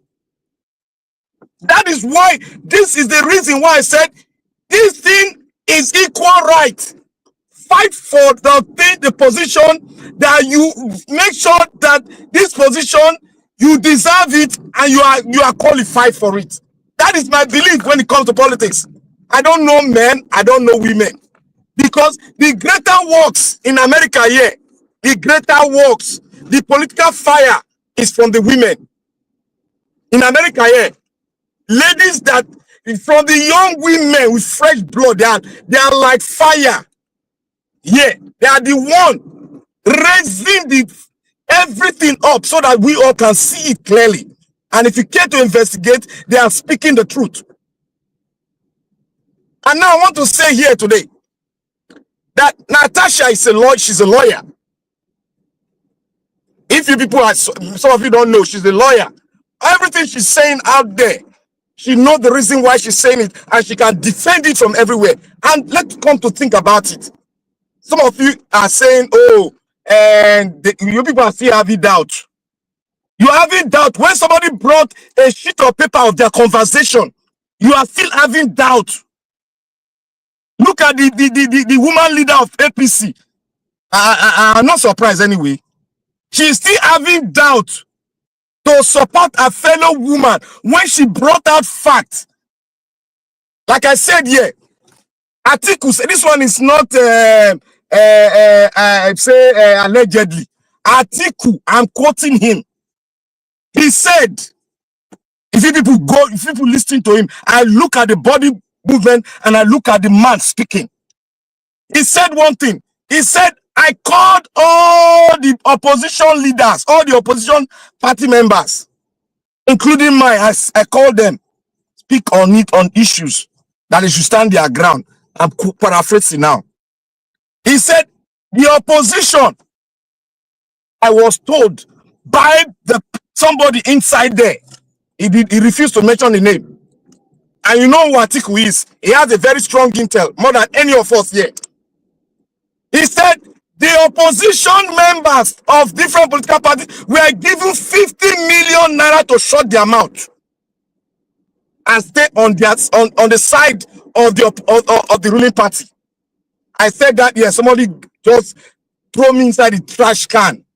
And what is playing now? Look at the woman, the labor leader. Look at what she's saying. She's talking like the grandmother of the Senate. They are giving her the position now. And she wanted to go and say, oh, why did you remove Natasha? You want to go and beg again. Natasha said, no. I don't beg for position. She's here to serve the people. And if you, Ireti, you are not here to serve the people, pretending, quote and unquote, that, oh, the car, I did not collect the 60 million naira car. Who you are talking to the winds. You have already sold out, and the Senate is not your retirement home, because all this Akpabio will not come for you. If you talk, they will push you aside because you have already done with them and you have no voice. All the voice you have is just to come and speak down on your fellow woman instead of standing your ground. She's a lawyer. She doesn't run her mouth flippantly. She hit the point and she has a fact. I come to think about it. Some of us have daughters. The reason why I am so furious is because I have daughters. Any man that I'm in Texas, any man that would try that one, will go face ourselves one-on-one before we go judge side. That is how I see it. Because I don't joke with my daughter. I train her to be strong and to stand her ground. Whether anywhere, if it's meant for her to lose that position, let her lose it. But she stand her ground and she respect herself as a mother that gives birth to presidents of the world. That is how I train her. Without her, the president of the world, no president will be produced without the women. That is it. I make her to understand who a woman is. And we all should do the same thing to make our daughters stand firm on their ground, because the future belongs to them, not us. We are there, we are here to train them and tell them what we encounter and what they are going to encounter if they don't stand their ground. Look at Akpabio talking to the wife, calling the wife, using the Senate leader to call the wife in the night. That woman was smart. He put it on voice, on speakers. You can see what she said. She's putting on speakers and she has all the facts. She has all the voicemail. If you think she doesn't have voicemail, you are all joking. I stand with her and I'm saying, and I'm calling on all the Amazons, because there are some that are useless and they are speaking nonsense. All the Amazons should come out and support Natasha. You have the men, you have the quality men, not all men, quality men that knows that our men are standing behind her. Don't mind all these flippant men that behave like as if they are traditional ruler in the Senate. The Senate is the Senate for everyone. The Senate does not know woman, it does not know man. All of us are equal before the Constitution, quote and unquote, of Nigeria. They didn't write the Constitution for men alone. So when I say the women should stand uprightly, I knew what I was saying, and the defect of it all, you are seeing it. That many women are just crumb eaters. They eat from the master, that is the men. because the men have been proven in our history that they have failed Nigeria. They have failed. Look at the woman, the NAFDAC lady. She's strong and she's speaking truth and she's fighting them, not because of herself, but because of the Nigerian. And she said it. That is a patriotic message she has sent out. Nigeria Watch, we are going to continually fight with the men that on the side of the women. We are going to stand firmly on the side of Natasha, whether they like it, whether the cloud open, whether fire come out. We are on the side of Natasha. This nonsense must stop. This nonsense of dashing women position, it must stop. Let them compete and end that position. That is when the respect will stand upright for them. Thank you, Nigeria Watch.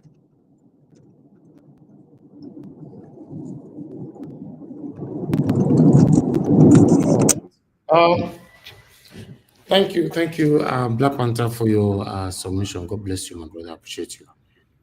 I would like us to move on to the next person quickly. Give us a mandate. Are you available to speak now? Can you hear me? Your voice is still low. Go ahead. Can you hear me? Yes. Yeah, go ahead. Talk to us. Okay, thank you very much. I greet you. Greetings to you, panelists and everyone. Comment section, I greet you. Mommy Diaspora, greetings to you. Well, all protocol observed. Thank you very much for all that you do. We do appreciate you. Well, on this issue, it is very, very sad. Very, very sad that this can still be happening, which I know it does happen. But it's so sad that this man has completely lost his dignity. You know, when the wife was speaking, all I see is just what? Shame. Shame. When Akpabio's wife was speaking, all you can see she's speaking is shame. Shame. Shame. Shame. The Akpabio family, shame. Shame. Shame. Shame. What I would say, I know that the men in the Senate House and House of Rep, they have no dignity. But if they feel they still have some dignity, come out and speak. The men in the Senate House, I know that they know what they are doing together with Akpabio in the floor of the House. If they see anyone among them that has dignity, come out and speak. Come out and talk about this. This is a show of shame on the floor of the Alo chamber. Akpabio's wife, all of a sudden, can now know that they are family, they are friends, and she would have probably brought it home. Let's discuss that as a family matter. You know, all that she said is that, oh, it's a family matter. Don't make it open. We can easily do it a homemade thing so that the whole world will not know what this man is doing. What a shame. What a shame. And I think Madam Amida said something that is very profound earlier. Please, as a parent, be there for your child. Whether a male child or a female child, be there for your child. Be there for your child. There is a male molestation as much as also there is a female molestation. So the responsibility, the onus now lies on the parents. I mean, there's nothing bad in you seeing a woman and then a beautiful woman and say, oh, we admire you. Nothing bad. Let it just end there and move on with your life. But the thing is that the reason why you are in the house? It just shows you that these guys don't care about Nigerians. When there is when inflation rate is above the roof, there's unemployment, there's insecurity, there is corruption everywhere. The duty and the responsibility of the number third man, as they call it in Nigeria, his own duty, his own concern is now sexual harassment of a fellow senator. When Nigerians are dying in their numbers, I mean, what can you say of a man that said that Nigerians can riot? They will be in their house and they will be eating, and the wife said that the man is a man of dignity. Who speaks? Madam Rita said again, and I quote: Akpabio speaks before he thinks. He first of all speaks before he will now go ahead and think. And the wife said that he's a man of dignity. Madam, we know your husband. Your husband is a man that... Your husband is a thief now, you don't forget. There's NDDC is not allegedly. Akpabio stole from NDDC. Akpabio stole from NDDC. In case you forget, Madam Akpabio, your husband is a thief. He's a thief. To now make the case worse, your husband is a sexual molester. And Natasha is on the first case. So all of the men in the floor of that house, they all know what they do. They all know what they do. But today is Friday now. They all already allegedly maybe they have a hotel room where they have guests they'll be taking over the weekend. They know what they do. So the question here is, what will Nigerians do to remove these nonsense people? What will Nigerians do? Nigerians, the onus now lies on you guys. These guys don't care about you when you are down in your numbers, when you are hungry, when there is insecurity. What concerns your Senate president is to be harassing women in the floor of the house. And our fellow women are saying that, oh, Natasha, you are not the only person now. Akpabio has done it before. You have just kept quiet. What a shame on Ireti Kingibe. The last time I called her here, you guys are saying, oh, Ireti Kingibe, she's a can of worm. It only pained me that Mr. Elvis Onyedigi suffered.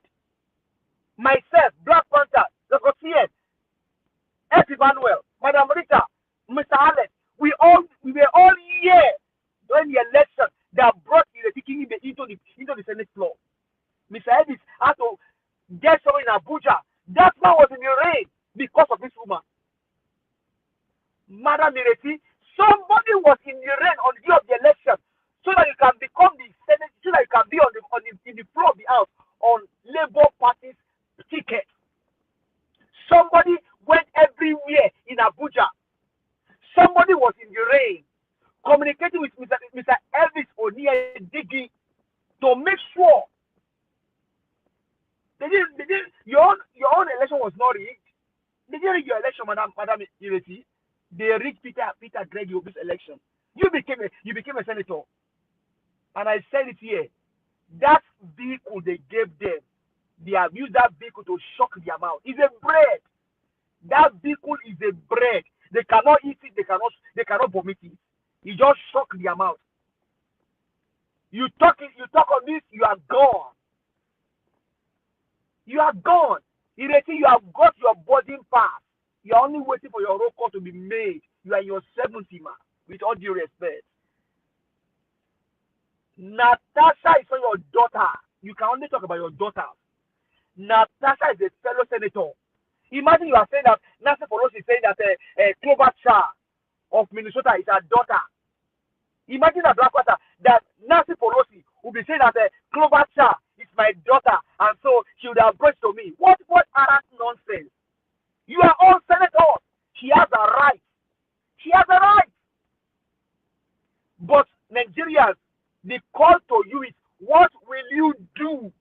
These guys, they are not only stealing in money, they are also stealing, sleeping with other people's wives, allegedly. So it's not only financial crime they commit, they also commit sexual crime. And they should all be chased out of the house. These guys don't care about you. These guys don't mind you. They don't care. So, Madam Acquabio, all I see around you is shame, shame, shame. I told me, this is just on Lillian. Madam, they say you spent several years in Sweden. You can go and do this in Sweden and you go scot-free, right? What a shame. What a shame. Most of you women, only God know how you get to where you get. But I'm not going to ask you that question. I'm not going to make you answer me. Answer the question for your mind. You women, most of you, only God knows how how you take get to where you get to. Thank you. Thank you very much, sir. God bless you. Thank you. Give us a mandate. Thank you, my brother. I appreciate you. Thank you. All right, let's hear from Oga Luis Omorodio. Thank you very much for your time with us this evening. Good evening to you. I beg, talk to us. Hello, hi, good evening. I'm going to be brief. Right. Listening to the current crisis, that's rocking the floor of the Senate, from the Senate President to Honorable Natasha. It's something that is very common in Nigerian society. The strong always attack the weak, those that they consider weak. But I'll go back to, when before I think after President Tinubu's inauguration, the wife of the president, she was a senator, and if you go back to the meeting, she had a meeting with some she had a discussion rather with the newly elected female senators, and she said something to them. She told them, she said she was coming to meet them to prepare them for the battle ahead. She said he said in the Senate House, there is something like you are a woman. He said it's a battleground. This man will devour you. If you go back again to listen to what Senator Oluremi Tinubu said to the females that were elected, he said, don't play the politics of, oh, because I'm a woman. See, they don't see that. See, they don't see it. And she was able to fight because of the power of her husband. Don't forget that when she was there was even a time she had a huge issue with Senator Dino Minai and others. So she told them, why am I bringing this up? Is Nigeria is a lawless society. I've said it before. I said we do not have democracy in Nigeria. We only have a civilian dictatorship. All these people you see today at the floor of Senate, House of Rep, they are just there just to occupy the position, to paint a picture of democratic setting. But in governance and in the implementation of the principles of democracy, these people are just rubber stamp. There's no impact when you look at their their position, what they represent comparing it to a civilized society and what we have in Nigeria. These people are just there. They don't really have anything. This lady said, she said something about the please now I don't know if please fact check me if I'm going off. Anyone can just come in. It's allowed.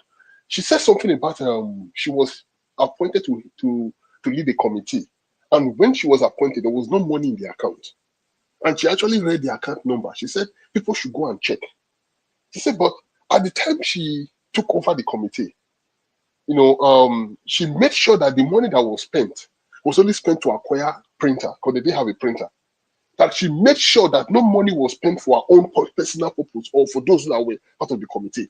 But when she handed it over, in a short time, they started withdrawing the money from the account. Right now, it's just 100,000 naira that is left. You see, what does that tell you? You see, Nigeria is a society where when you actually call me to want to do something, there's a system that has been put in place. And that system is when you are there, you have to follow the system. That's why you see those people that were elected under the platform of Labour Party, when they got into the aspect of the today, they are quiet. They are not complicit. They are not part of the system. We're expecting them to go and have a different view from the corrupt system that has, that has been placed in the house. But they got there, they got, they took bribe and they became part of the system. It's a very wrong, Nigeria today, there's so much wrongs that has become a culture, and we must work extremely hard to correct this, to correct it. Now, I will quickly just say this. When I lost my mom, I was called by some family members. They said, you people are the men in the family. Only the men in the family we have properties. In this place, women do not. And I find out that in my family, everybody worked hard. If I was a greedy man that just took that mentality of I'm a man, I would have followed suit. I found out that people first, they were trying to plant greed in me. But I resisted. I said, no, every woman, my sister must be, because my mother said because even though she did not, she actually died not writing a will. But the they must get the properties that my mother said she was going to give to them. I will not follow you people saying, yes, we are all humans. We worked, everyone contributed. When it comes to the big work, the women then comes into the picture. When it comes to now trying to claim reward, the men comes to the front and say, no, I will not allow that. They said, oh, you go because you are from London. You people from UK, you're always reason. I said, no, it's not about me being in the UK. It's about applying civility. We have to grow out of this mentality that has always pushed the women to the back. But when the work comes, we push the women to join us to do the work. When the time for the reward comes, every man wants to go to the front and say, no. Do you understand? Why did I say that is? We must begin to, give room for to allow women, have their place in our politics. The political environment is not a traditional environment. Tradition is for tradition. This is politics. That woman that came out to say, this Senator Akpoti is my daughter, she's not your daughter. She was elected like you. Once you people are on the floor of the house, you have equal right as she does. She has an equal right as she anyway. So it's not a place of there's not gerontocracy in this politics where the oldest person gets to hear or have more opportunity or privilege over another. No, she was elected, the same way you were elected. This Senator Akpoti, she's not like a secretary working under you that you just picked from your village that doesn't have a voice. Do you understand me? So if there's an allegation of sexual harassment by the Senate President, I listened to everything she said. But are they going to take it forward? Who will handle this situation? I mean, this case must be properly investigated, and if the Senate President is found guilty, he should face the appropriate penalty. Because you don't malign a senator in the House. Everything she said, I listened to it, and I felt like, come on, it's getting out of hand. Nigeria should not continue to be a society where the weak are being bullied, the weak are abused, just because over the fellow female senators, they came up, they also supported the system because the system. Natasha, she happens to be the only one who happens to be on the other side, trying to fight for her own people. She understands that getting to the Senate was a huge fight for her. We all saw what the former governor did to her.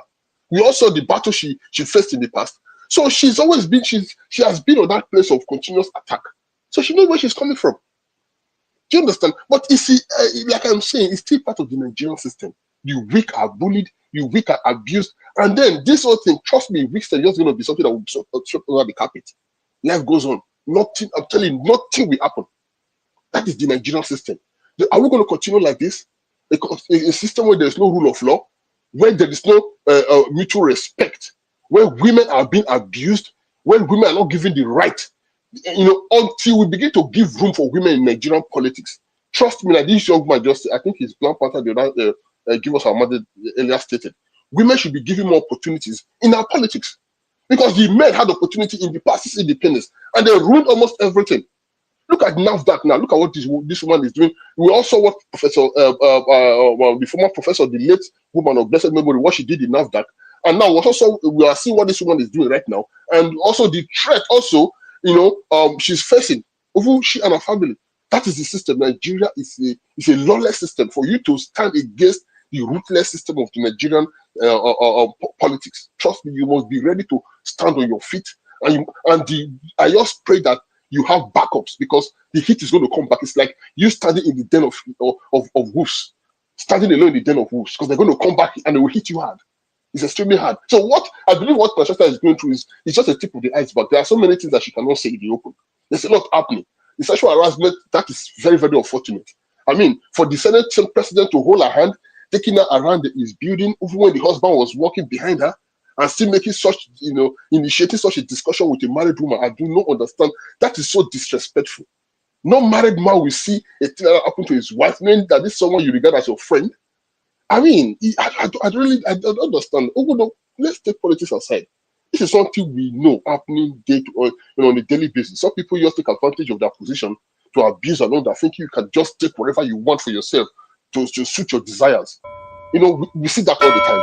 It happens all the time. Okay, I'll stop for now. Thank you. All right. Thank you, Oga Louis. Thank you very much for your submission.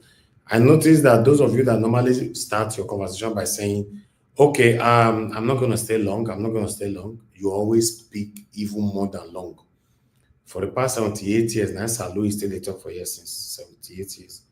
Now we have to now beg him to stop before he stop.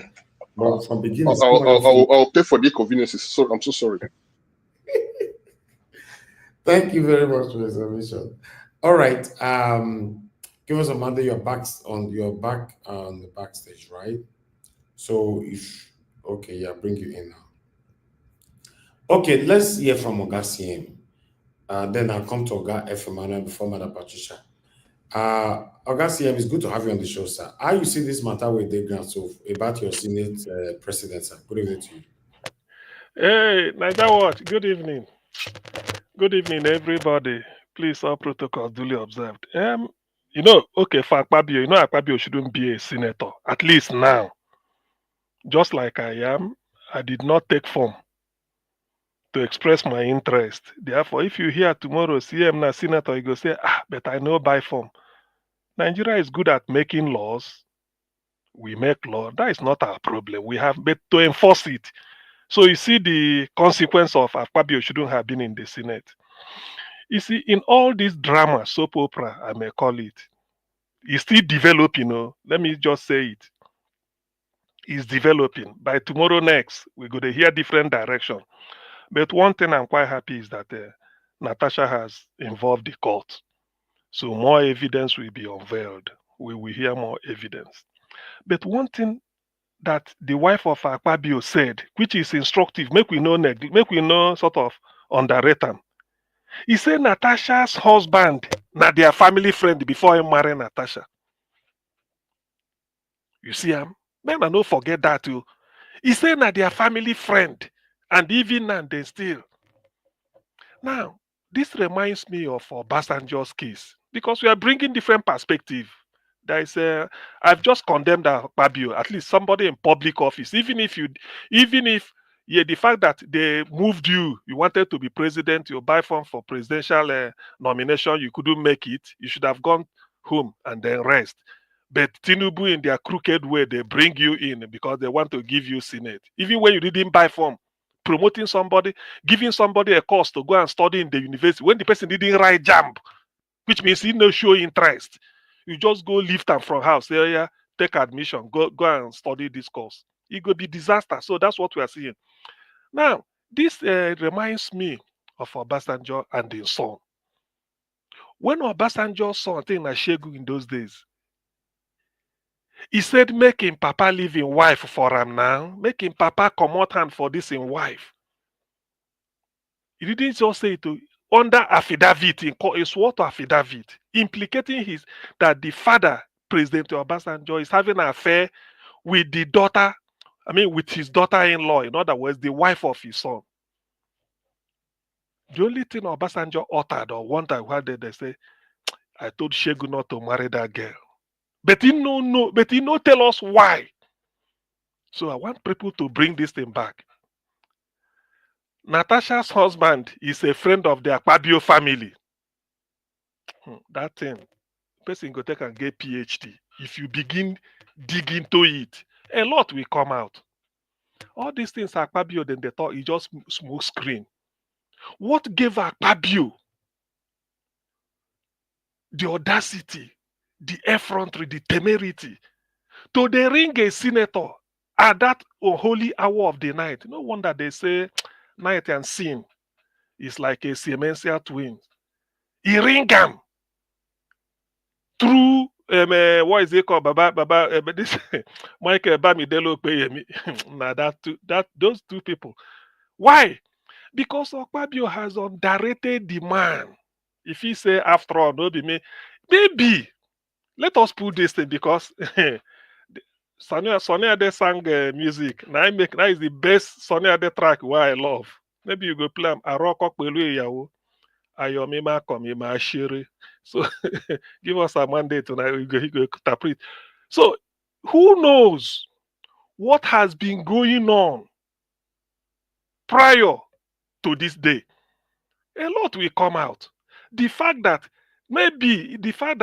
Akpabio, whether it solicits a sexual relationship with Natasha, to me, on the basis of evidence before us so far, That's a watertight case. It doesn't require proof. It has been established on the basis of evidence so far. No, I cannot dispute that. But in all these things, I'm going beyond. I want to bring so many people, they look into it. Wetin make Akpabio they call through another person's number, make a call the Natasha at that hour. When you know you are senators, you can easily from the Senate chamber, you say, come in, let's have this. I mean, people go see you now, you go there for office, or I go there talk. You can say in the night. And knowing that, you see, it's a disrespect to the husband of Natasha. But the husband of Natasha must establish, must tell us, come clean, too, waiting in hole with Akpabio. Because he get as a man go to eye your wife. Your wife go to suspect you, the husband. What have you? Because there are certain things you can't go beyond the boundary. Let me tell you, as per waiting Akpabio wife they talk, and for after all, Hillary Clinton defended Bill Clinton. So that one, maybe in the battle, there are a lot of commercial economic interest, maybe in home front in the hood. But if Mrs. Akpabio should be honest, you know, their marital journey, I think it go down past 10 years or this, make him tell true about a husband. This it has gone beyond he said, she said. I'm seeing link. Sexual advances has been established. I don't have to doubt that. But I don't want to base it on the fact that maybe the one where NDDC woman talk that I know. This one, I'm treating this case on its own merit. I don't want to bring in that one. Say, after a person where go football screening, like a Cafu of Brazil. He say 12 clubs in Brazil turn and down. Say you no fit. Later, one take a gamble and look at where Cafu is. The greatest, one of the greatest, won everything in football. So I'm not using that one to judge. But from the evidence before us, a trial judge go say, from the evidence before this honorable court. So from what I've seen in public, the case of sexual advance has been established. I won't go back on it. There is evidence from what Natasha is saying. But my concern is, what really is the relationship between Natasha's husband and the Akpabio family? Because the woman said before they even married Natasha, how he ended up marrying Natasha? Who must have done the recommendation? How did they meet, the two people, before they got married? What is the role of Akpabio in it? The one we don't know now, and the one where we don't know. Because you can't be calling your fellow senator in the midnight a married woman. No. No. And you know where she is. And to do so, you send your Senate leader. For your Senate leader to say, if in boss go there, instead they go there, they are protecting their economic interest. In all this, you see, in all this, it is Nigeria PLC or House of Senate PLC. They don't have regard for us. How? Akpabio say if people are going to demonstrate, then go their house, they chop food, they eat all these things. Apart from that, Akpabio has no conduct of a public official. Then go there, they chop chicken. Yeah, whatever. Whether not and wine, just to make in anything. Just to tell Nigerians, instead of you to plead that you people should not demonstrate, we will do it better. Please give us time. Please, we know we go to reel out imaginary thing where Tinubu never do. You go to real, we go no. You are being conciliatory. Than for you to take microphone and say, look, if you like, go and demonstrate. While you're demonstrating, we are eating, and the Akpabio not supposed to be. You see, that is sometimes when some of us want to talk Nigeria, we are almost going mental. I once said it here. If there's something I learned from the English people, is any law you cannot enforce, there's no point making it. Nigeria will tell you, go and buy a expression of interest form to contest. You didn't even buy form. You didn't even do nothing. They just lift you. If to say now you be APC candidate for your senatorial district, you will compete with PDP, maybe APGA, maybe Labour Party, at least when I go there 6 or 4 on the ballot. Nothing. They just lift you, go put you for Senate president. This is Nigeria. Ahmed Lawan from Yobe, the same thing. They all went for presidency. They didn't buy form for this. Look at where we are. And look at the mess Akpabio is bringing to the hollow chamber. The chamber war Kadibo handle. In those days, I've witnessed Senator Kadibo when he was in charge as Senate president. Then go talk. Professor of law, investor of Benin, Osareme no Sumbo, go they raise up in hand or Kadibo go ignore him. Then go talk. He goes so say, Professor, let's hear you. When the man talk, he go not gavel. Anybody say when a professor of law has spoken. That's why they saw Kadibo they arrogant. He says it's a professor. Look at the way, and then that man is very brilliant man. So this is when the Senate has respect. Now look at what they are discussing: sexual harassment in the Senate. How many women are there, Seth? How many that you can't even ordinarily, if I'm to be, though they are first among equal, the sitting position I will give the women because they are few. I will give them maybe front seat, or if not front seat is for officials. Behind, I will put them somewhere to tell them at least let us do it in a way that there are few of them here out of 108. Maybe they're not up to 10. They're not up to 20. Why can't we just 109? Why can't we give them this area so that we know that these are the Amazons? And if I'm to be the Senate president, I can easily, sometimes I defer to them to hear what they are going to say, to balance you. But maybe the man, Akpabio is TACTILE. Maybe they're tactile. For those who know the meaning, it's very tactile. Thank you. All right. Thank you very much, Ogasim. Oga F. Emmanuel, if you are there, make we hear your talk for this matter. Yes, my brother. Thank you, sir. Good evening. Don't mind them. I say don't mind them. The only thing with my problem here be say Nigerian people are the ones suffering this suffering. But for these people, don't mind them. Let me start with Akpabio. In fact, first of all, I greet you all, my people at the house. This is a reputable floor. This floor is for those who have conscience. It's for those who know how to speak truth to power, not like the Senate House. So I greet each and every one of you here, the panelists. Then those at the comment section, I also greet you. I've seen my big sister there, Madam Rita. I hail you, man. All right, Mr. Evix, thank you for the opportunity. First of all, I want to speak to Akpabio's wife. Your husband is a disciplined man, and yet he received slap from ex-NDDC boss, Joy Nunue. At least that one is my state. I know what happened. Yet he's a disciplined man. That's number one. Number two, you made mention that before this Natasha was married, the husband has been your husband's friend, has been a family friend. That means there is a lot to unpack in this whole matter. He said, show me your friend, and I will tell you who you are. There's also this adage that said, birds of the same feather flocks together.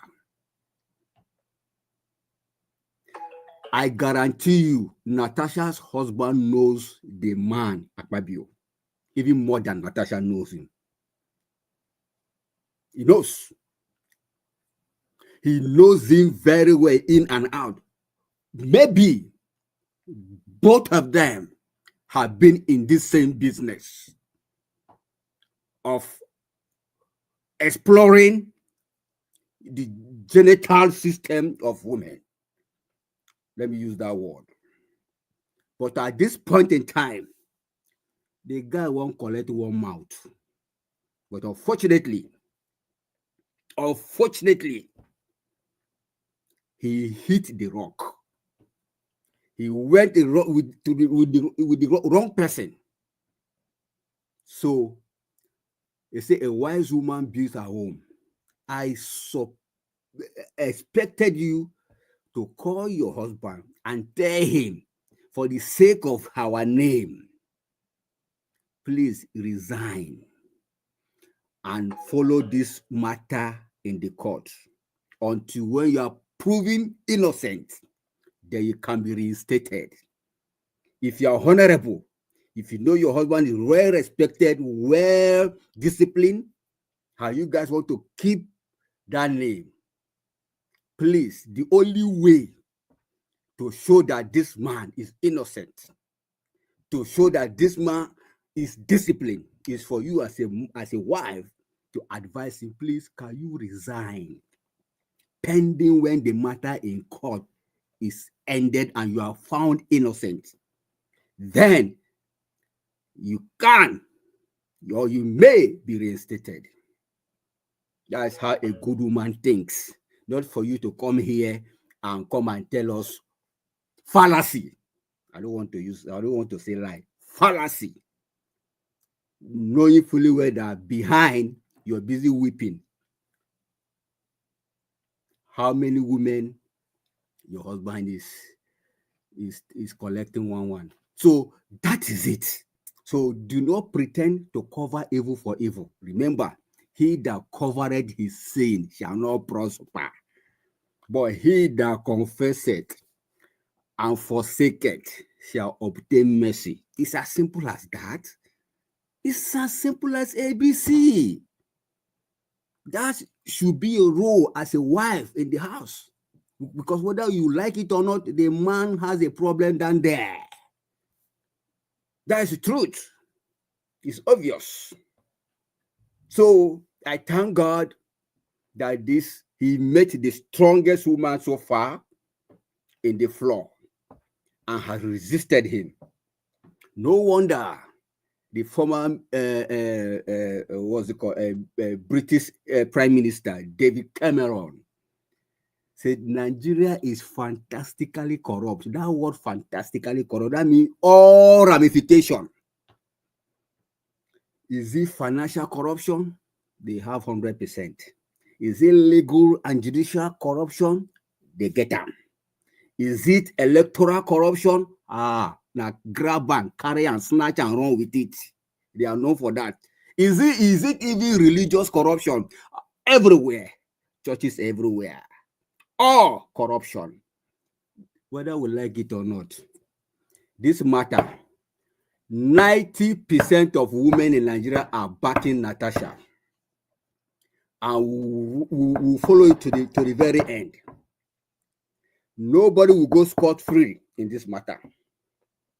Because what are we going to do as Nigerians? The hope of an average Nigerian is dependent on these lawmakers. You are sent there to represent the people. Senate floor in comatose. Lagos State House of Assembly in comatose. Rivers State House of Assembly in jaga. So where are we going to hold hand at this time? All this institution that has been crafted by the Constitution to represent the people has become a mess. It's a mess. Throughout this period now, all we'll be hearing is Natasha Acquabio, this, that, Lagos State, Abasa, Wike, Fubara, all whatnot. Where is the people? What about the economy? What about production? What about construction? What about jobs to the people? The primary reason why you are representing people, what about it? Nobody's talking about it. You fight today, the next minute you are in Singapore. You fight now, the next minute you are in South Africa. Flying as if you are witches and wizards over there with our own money. Please, let's face the real fact why you are there. If you know you cannot do the job, quietly and honorably resign and give us space so that we know what to do. There are 101 million people waiting that know what to do. If you are only there to represent your selfish interest, it's unfortunate. This time around, Nigerians will not let it go. Please. Natasha that, Natasha this, Natasha that, Natasha this. The man that had done something before is an indication that is clear that he can do it again. For when he was the governor, you said all the women, they were so much in his cabinet, blah, blah, blah, because those women, they were collecting and they were cleaning their mouth. That's the truth. You see, once somebody tells you that, I know they do, that's what you will know. Because they collected money and they feel okay, and you are here vying for a husband, thinking that he's a disciplined man. Okay, we've seen how disciplined they are, more disciplined than Samson. We've seen him. More stronger than Samson, we have seen him. Nigeria people, please, let's not allow this fight between these people shift our focus in fighting our representative to do what they are supposed to do for the average Nigerian people. We are hungry. People are struggling to eat 1 square meal a day. And all we know is Natasha Acquabio. These are people that are already made. So please, please, please, please, the matter is in court now.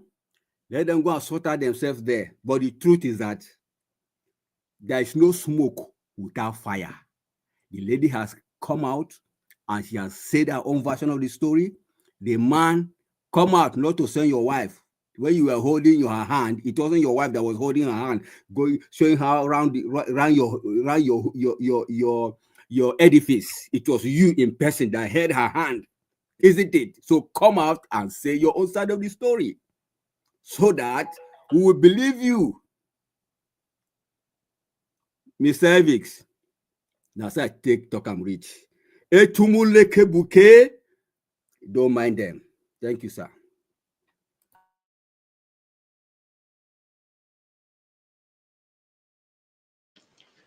Okay. All right. Oga F. Emmanuel, thank you very much, sir. Thank you so much for your submission. Madam Patricia, the only woman on the panel, although a lot of women have participated. Talk to us. Good evening. Good evening. Thank you, ma'am. Thank you again, Mr. Elvis. Good evening to all the panelists. Mommy Diaspora, thank you for all that you do for us all. We appreciate your efforts and your hard labor. May God mightily reward you with long life, good health, and peace, eternal peace. In Jesus' name. All our comment section people, good evening to you. Good morning, good afternoon from wherever you're watching us from. It's great to be here again. Happy weekend. Please like and share. Also appreciate Mr. Elvis by clicking on the dollar sign. Thank you. God bless you. Yes.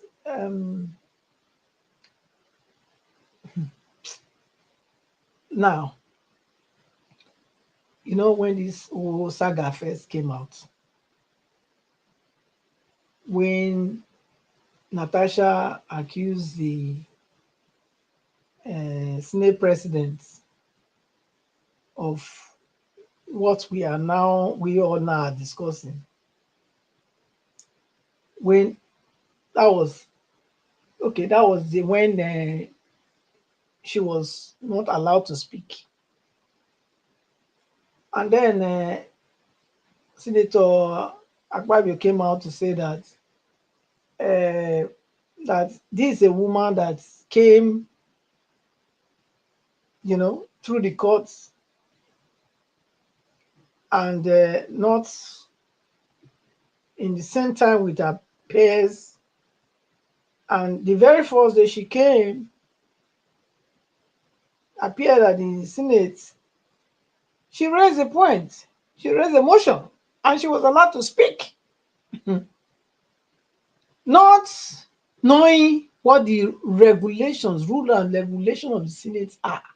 That already made me to raise an eyebrow. I raised my eyebrow because I was wondering, so we have a constitution that's supposed to guide the Senate, okay? The lawmakers. Then in that same, not in that same constitution, they have their own other constitution. In the, hey God, hey, this na mafia. Now mafia be this, so oh, na they play. Now mafia, now one chance Nigeria, they one chance. Una get to, they get their own other constitution where they guide them, where Nigerians know they privy to. And it came and let us know that they had another constitution that is guiding them, which is not in our constitution. That shows already that the House of Senate and House of Assembly, they are in a court. Because how do you explain it? You have a constitution that's supposed to spell out everything, every duty, every activity of what the Senate ought to represent. And you are coming out to tell us that you have a separate constitution that we don't know. We the people that assumingly have appointed you, we don't know you have another constitution. We don't know you have another regulation. That already is something Nigerians have to question more. Yes. Because in that their satanic regulation that he mentioned, that's where they gag them. No matter who win any election, no matter what party they came in through, okay? Once they hand over that handbook to them, which is the handbook of the Senate, without the knowledge of Nigerians, without the knowledge of those electors, those that have elected them into office. That is the regulation they are going to follow. Hence, they are able to gag every one of them that have tried to stand up, because they are sworn to that regulation, that other book that Nigerians are not aware of. The people that elected them in that office are not aware of. So we have a long way to go, Nigerians. We have a long way to go. We have a long way to go, truly and truly. Look, monkey say, now only the pikin when they in Belen I go fit swear for. The one I carry for back, whether I carry for back or whether I dey for in hand for in belle side, or as long say it don't be individual, a personality, you cannot swear for that pikin. Trust no man according to the scripture. Listen, yes, I'm using a word that everybody will understand. Okay? Monkey night talker. So now, for Akpabio wife to come out, say your husband like this and that. If she be person of wisdom, she's supposed to say, if my husband, they not call her name. Natasha Accuses said, let Akpabio come out and challenge her that what she's saying, or counter her that what she's saying is not true. But what we are seeing is not Akpabio coming out. We are seeing different people coming out. What's going on here? Who is fooling who? You can see your husband, your husband, your husband. You yourself, you know. You know what your husband is doing. You know. Don't let you people deceive yourself. Look, I just tell you something, in this platform. You have Nigerian women that are aiding and abiding this evil. Married women, they aid and abide it. They are aiding it and abiding it. You have the one that say, no, me, I don't want to, but I'm not going to talk about her more. Then you have the one that are saying, no, we must talk about it. I don't want it, and I don't want it to happen to somebody, but I must talk about it. If it happened to me, I will talk about it. If it happened to another person, I will also talk about it. These three classes of women we have in Nigeria. Shameful enough, the ones that are aiding and abiding, not many pass. Not many pass. Because why? Because of their own upbringing. Their own upbringing in their homes. When they say they are nobodies. And they accepted it. They accepted it. That woman doesn't have a voice. Shut up there. You can't be talking. Oh, you know, I'm not in my house. My father, hey, not my father. No. Father is an honorable man, but he said to us, nobody must talk you down. Nobody. Nobody. In fact, in my family, the women are more vibrant than the men. It's true. Both in my mother's side and my father's side. It's like that. And they respect us for who we are. There's no competition. So shame to you, all of you. Whenever I recognize, say, without woman, you're not complete. Because you need a woman. As sister, as mother, as daughter, as auntie, as wife, for you to be complete. If you disregard them, despise them, you will be lightly esteemed. It's as simple. So, no, the woman coming there to try to defend her husband, I beg. I don't know what I'm going to call yourself, because I know, you don't deserve any kind of, nice word, any name. I would say just enter your house, go and reflect on the things when I don't talk. Monkey say, now only pikin wey dey inside belle, or wey never come out. Na that one is valve. Not. Thank you, Mr. Harris. All right. Thank you, Madam Patricia. Thank you very much. That last parable na deep one. All who get sense now go understand what the parable mean. You defending what you don't know. Sometimes I don't know what to call it. Prince Collins, it's good to have you on the show, sir. Please talk to us. Good evening to you. Then I'll come to Mr. Dua. Yeah, Mr. Ndawa, sorry. Let Mr. Dua go on. I'll be with us in a minute. Thank you. All right, Mr. Dua, if you are there, sir, please talk to us. 8 minutes. Good evening to you, sir.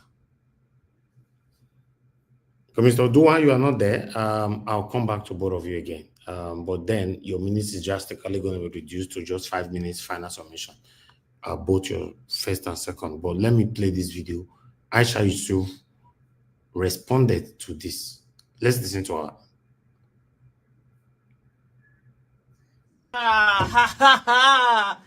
I'ma not be small thing, no. Akpabio. Hey, okay, now, very cool, Akpabio is as shameless can be. That's the kind of person you have. You people have a Senate president. Hey!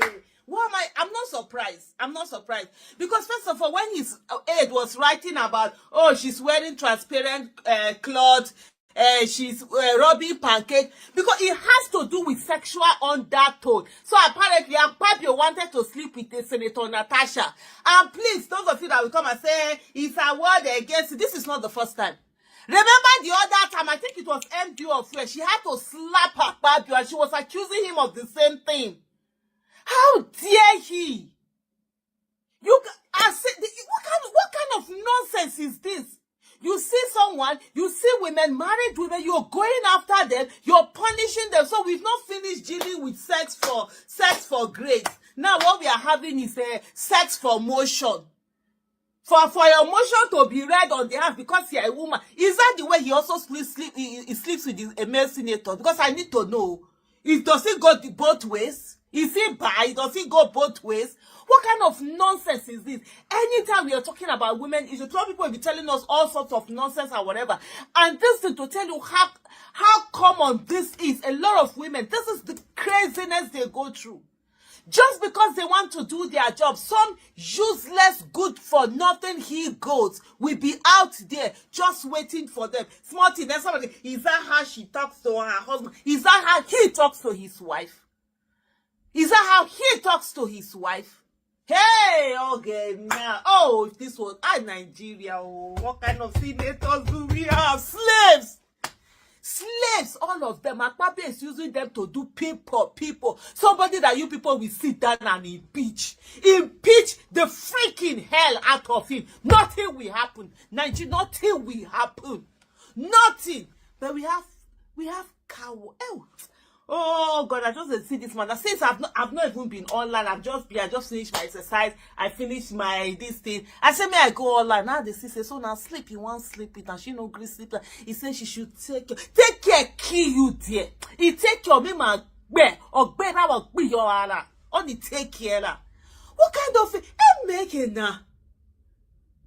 What kind of rubbish is this? Every time you guys keep harassing women, wherever women are, whatever position women are, you guys keep harassing women. Some he-goats that I know the one verse, so I know they say me I they behave. Me I know the two verse. The other now they carry on a nonsense matter. They come person where person did. They make the person they verse even where person no one verse. Me I just watch this one. I wanted to move emotion. I wanted to move emotion for the investigation on the ills of a corrupt practice in Ajakuta Steel Company. I listed that motion 5 times. It was the 6th time that it was listed on the order paper that was approved. Many senators can testify to that. Each time the motion is listed, just before he takes it, he will say, oh, Senator Natasha, we can't take this motion because the board of the Senate does not accommodate it. Or he will speak on others and then let it drag so that just before my motion is taken, the time will be well spent. So he kept on doing that. I went to him in his office. And I said, Senate President, you know how important this Ajakuta Steel Company to me is. You know how important it is to my people and to Nigerians. I've noticed that you have stepped down this motion. As a matter of fact, a number of senators told me, go and see him and plead with him so that he would take it. I was like, sir, please, why can't you take this motion? It's very important. It's been listed. Then it was listed a 3rd time and stepped down. He then said, Natasha, I'm the chief presiding officer of the Senate. You can enjoy a whole lot if you take care of me and make me happy. At that point, I said, sir, I'll pretend that I didn't hear this. He said, well, the ball is in your court. I left his office, and when I got home, I told my husband, I didn't tell my husband what happened. I just told my husband, please, can you speak to the Senate President to allow my motion? Oh, my goodness. Just listen. In short, there are more of it. She did a whole lot of interviews there. It's crazy. Like she said here in another story, my issues with Akpabio started on the 8th of December 2023. My case is a case of student being punished by a lecturer refusing to sleep with him. In this day and era, one senator that was elected is being subjugated in this manner. They are doing sex for grade. Now they want to do sex for motion. These people, they crazy. Nigerian women will be too quiet on this thing. One after the other, they keep harassing people. Either you are ashamed from saying anything, or you keep quiet, or you let peace be, or whatever. And this is not the first time. Remember, there was let me look for this. There was somebody that had slapped Akpabio for the same thing. She had accused Akpabio of the fact that he was sexually harassing him. NDDC MD. I slapped Akpabio for sexually harassing me, says ex-NDDC MD. This was in 2020. This is someone, as Senate President, you've been governor twice. You are a Senate President. You are a politician, you have money. There are women whose job, there are sex workers. No matter the size you want them. You want tall, you want short, you want yellow, you want black, you want anyhow. They're there, they're available. You pay them, they give you what you need. Why can't you patronize them? Since we are a useless country that does not, we don't care about the people who are leaders. The only people that we care about are people who owe us nothing. Those are the ones that will be holding them and saying what they do or what they don't do. Now let him go and patronize those ones. Quick for crow. Yes, very sad. But meanwhile, the same woman that they be talking about that cried out long time ago, the video surfaced, which is circulating everywhere. I'd like us to quickly recapitulate on that particular video. The woman, the only Nigerian woman that has. Why did you slap him? He slapped him because of his plan B. He thought that he could, since he couldn't get me to take that money, he thought that plan B, if it could come up on me, he didn't know that I'm a Port Harcourt girl. Port Harcourt girls are not moved by money, by somebody telling me that you make me a substantive MD. The Port Harcourt girls are Can we clarify this? Because this is, we can't gloss over. What is the plan B? He came up on you. What exactly does that mean? We were having a meeting. Akpabio's meeting with me is either in Apple or at Meridian or whatever. Those are his meetings.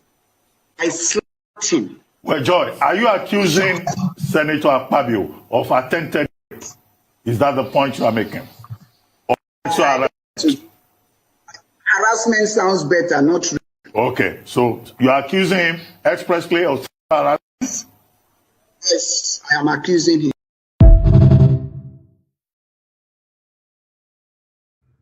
You see why this will continue to happen. When this happened years ago, they don't take them serious, nothing happened, and Nigerians just moved on, the government moved on, everybody moved on. Then it happens again. So the one that happened now to Natasha, some of you will criticize her like Satanic Kingibe came in criticizing her, and many other satanic women from the house and outside the house criticizing her. In the next 72 hours, I bet you everybody will also move on. So, and it will happen again and again and again. Let's move on. So we are all going to behave like it's normal for a woman, a senator, to come outside and accuse the Senate president of Nigeria of sexually harassing her. We are all going to ask like it's normal. Some persons are even saying, nothing's going to happen to him. So more young there because nothing is going. No, go jam yo. Yo, jam me just now. No, yeah, beg.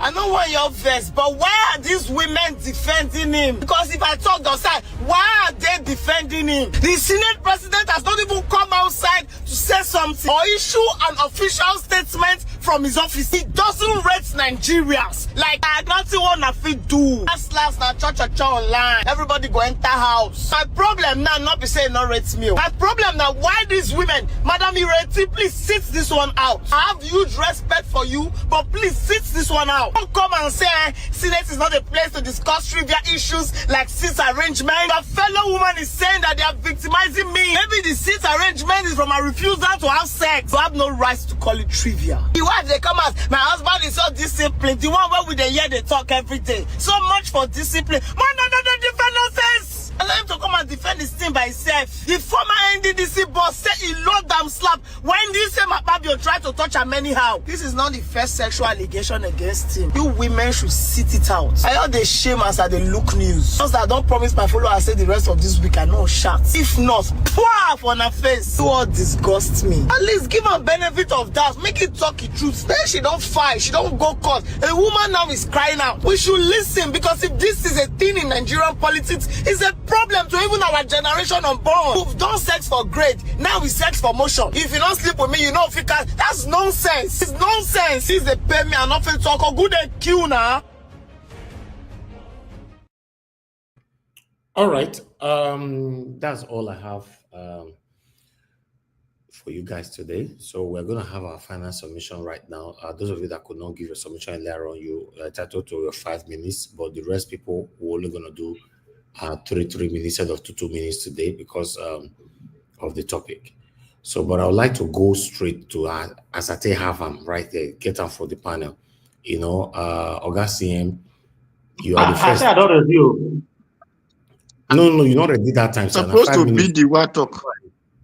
Okay, go ahead. If you I call both of you. You were not available for 5 minutes. Oga, press call it. You have 5 minutes. Talk to us. Both your final submission and first submission. Thank you, sir. All right, thank you. I didn't know that Odua will not be available. Mr. Odua will not be available. I would have gone. All right. Yeah. 5 minutes is a lot because I think the video you showed, actually talked about a few minutes of things I was going to speak about. You see, that is what it is. But if you look at the whole thing, if Nigeria was a nation where people's rights are given due consideration, with this allegation, the Senate President Akpabio is supposed to be on a suspension. He's supposed to leave that wonderful seat and go and sit among other senators with his purity until he's proving otherwise. But it's a pity that Nigeria is not a country where such things can be done. Just as you said, they've done it before, nobody said anything, so they keep doing it. And that is what it is in Nigeria. Crime is being committed and the perpetrator is not being punished, so it's an avenue for continuity of that crime. Instead of being punished, they are being celebrated. So evildoers become celebrity in that land. So that is what it is. So I think moving forward, this one has a political fallout, when it comes to legislative destruction, because if the allegation, gain more traction, it could lead to, tension in the Senate, and it will affect legislative processes. And this is going to slow down, key national decisions. And this is exactly what they do in Nigeria. They bring out distractive elements, issues that are not relevant, that will engage the people. While indoors, they are doing what they are doing to make sure that the people are, relegated to the background. So right now, we are taking this issue as a serious discussion, but something is happening somewhere as regards good legislation that is being derailed. Then, in terms of accountability, for me, opposition parties, and a civil society group, they can use this as an opportunity to push for, greater accountability and transparency in terms of our government, because it's a pity that there's no opposition right now in Nigeria, but it's an opportunity for opposition party. These are yardstick, these are elements, these are important issues, sensitive issues that opposition party can use against the majority party or participant in the government.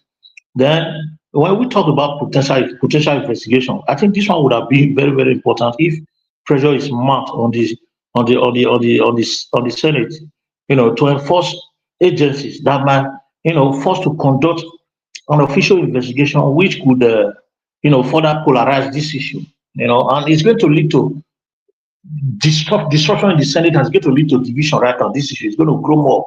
And in terms of gender and women rights, it's a pity that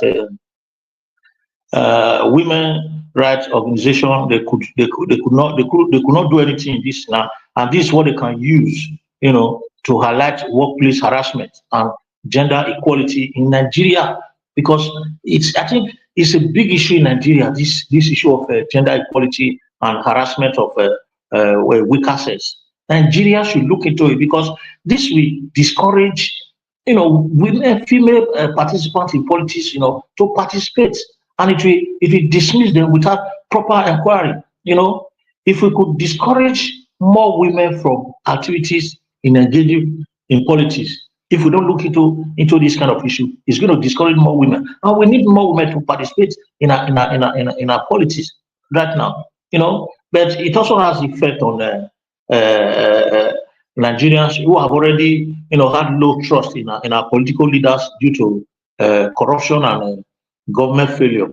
So this controversy, is going to further damage the credibility of the Senate if they don't check it. And it's a pity that other senators are there because they don't care about the credibility of Nigeria as a legislative arm of government, the legislative arm of government in Nigeria, because they don't care. They don't know how sensitive these words are.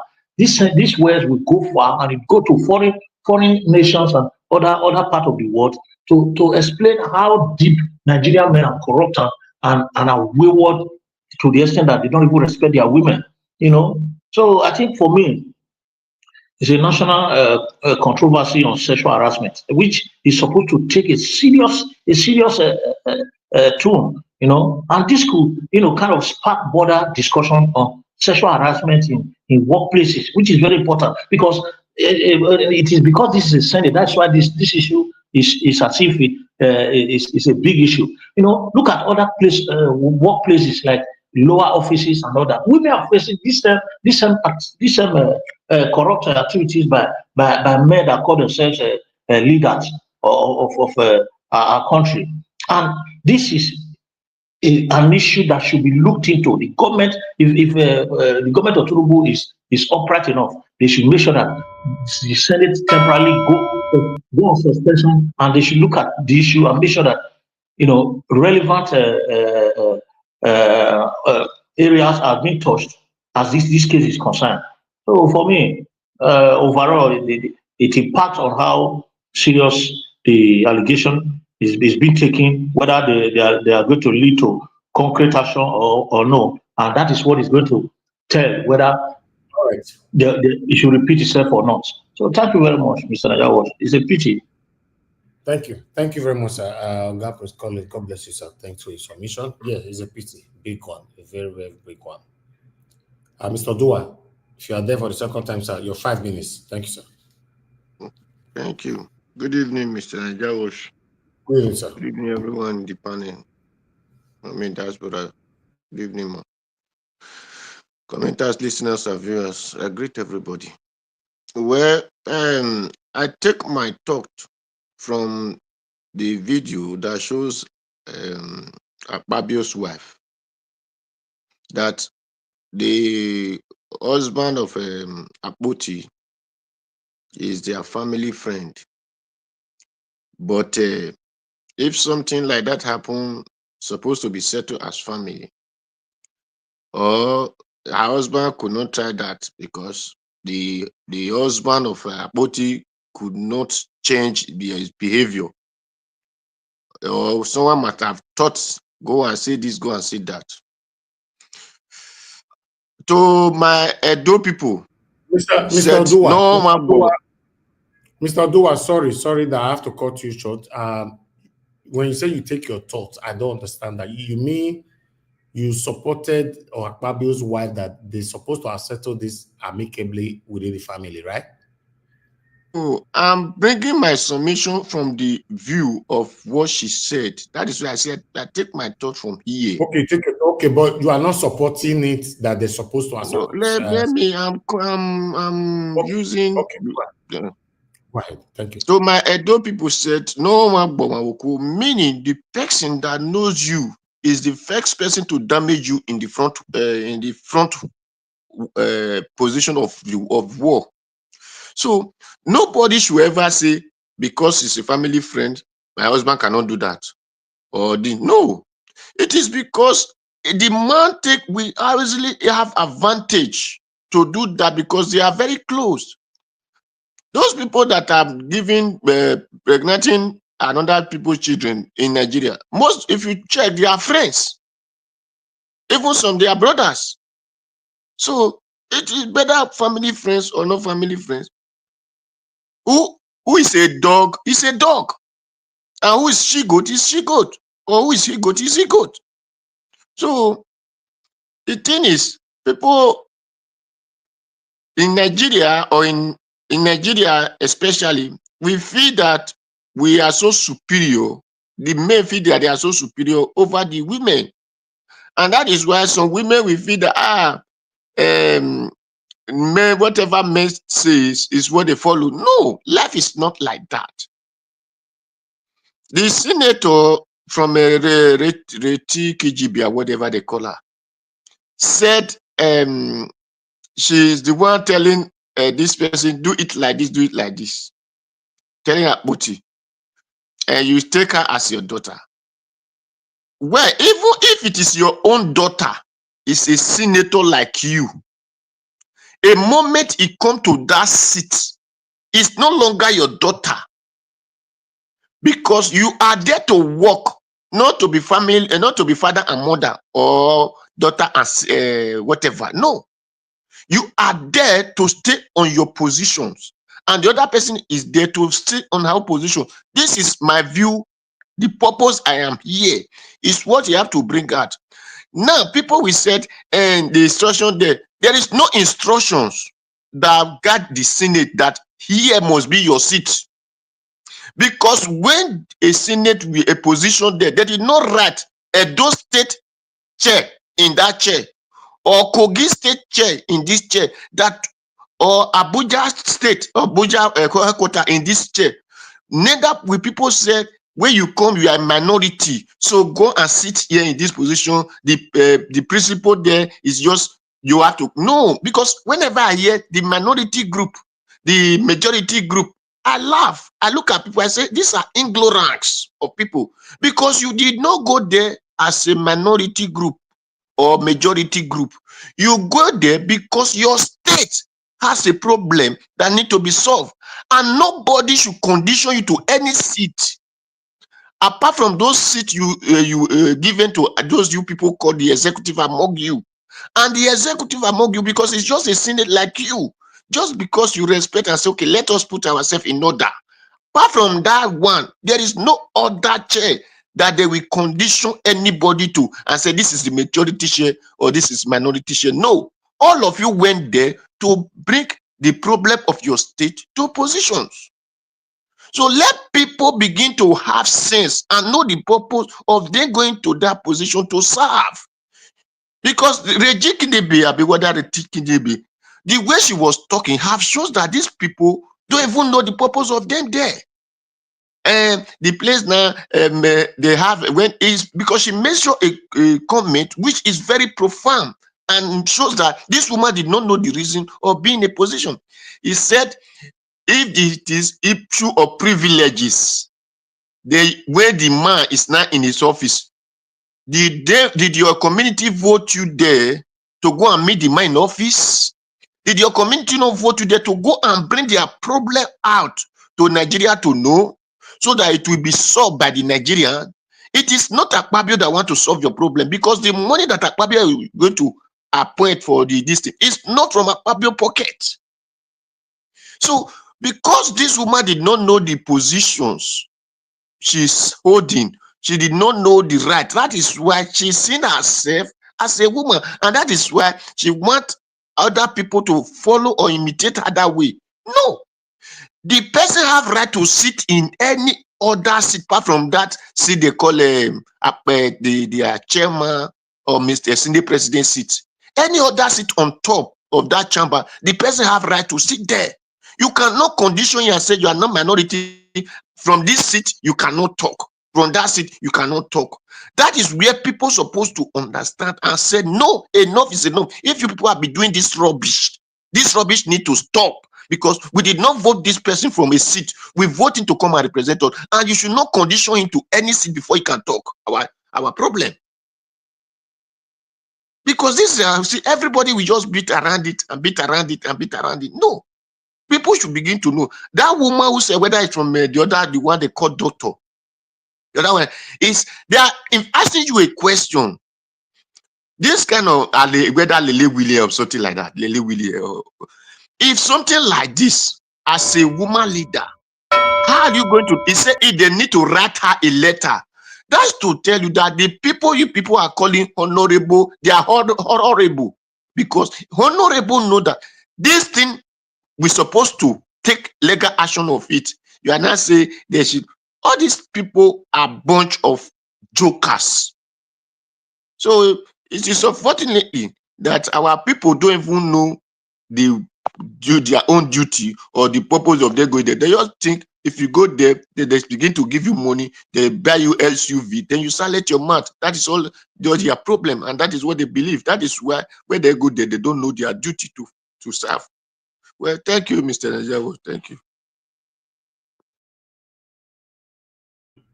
All right, Mr. Dua, thank you very much for your submission. If I have to add to your submission that they're supposed to be sitting anywhere they want to sit, except the Senate President's seat, I believe that cannot work there. Maybe there are some certain rules. Me, I never go there before. There are some certain rules they're supposed to follow. What Natasha was kicking against was, why would you reduce me to this level? I understand what you are saying, that everybody should be able to sit anywhere you like, as long as you should be first come, first serve, right? That's what you're saying. If you check in the country where you and I live today, it doesn't work like that. Let's start from church. Church, the front row are reserved for those who have money. Remember that you have money or influence, or you have one or two positive impact to that particular church. So the front row is always for you. When nobody goes sit in that front row, they'll move you out of there. Sir, you are using church to compare different people, one decision. A church is a business of a person. No, I disagree with you, Mr. Dua. There are areas I disagree with you, but I don't think there's time for me to agree. Let me also say something, I beg. That example, I don't think is right. Why? Because did you elect the church pastor? You didn't. No, we did not. I'm saying that it says Satan is in this church.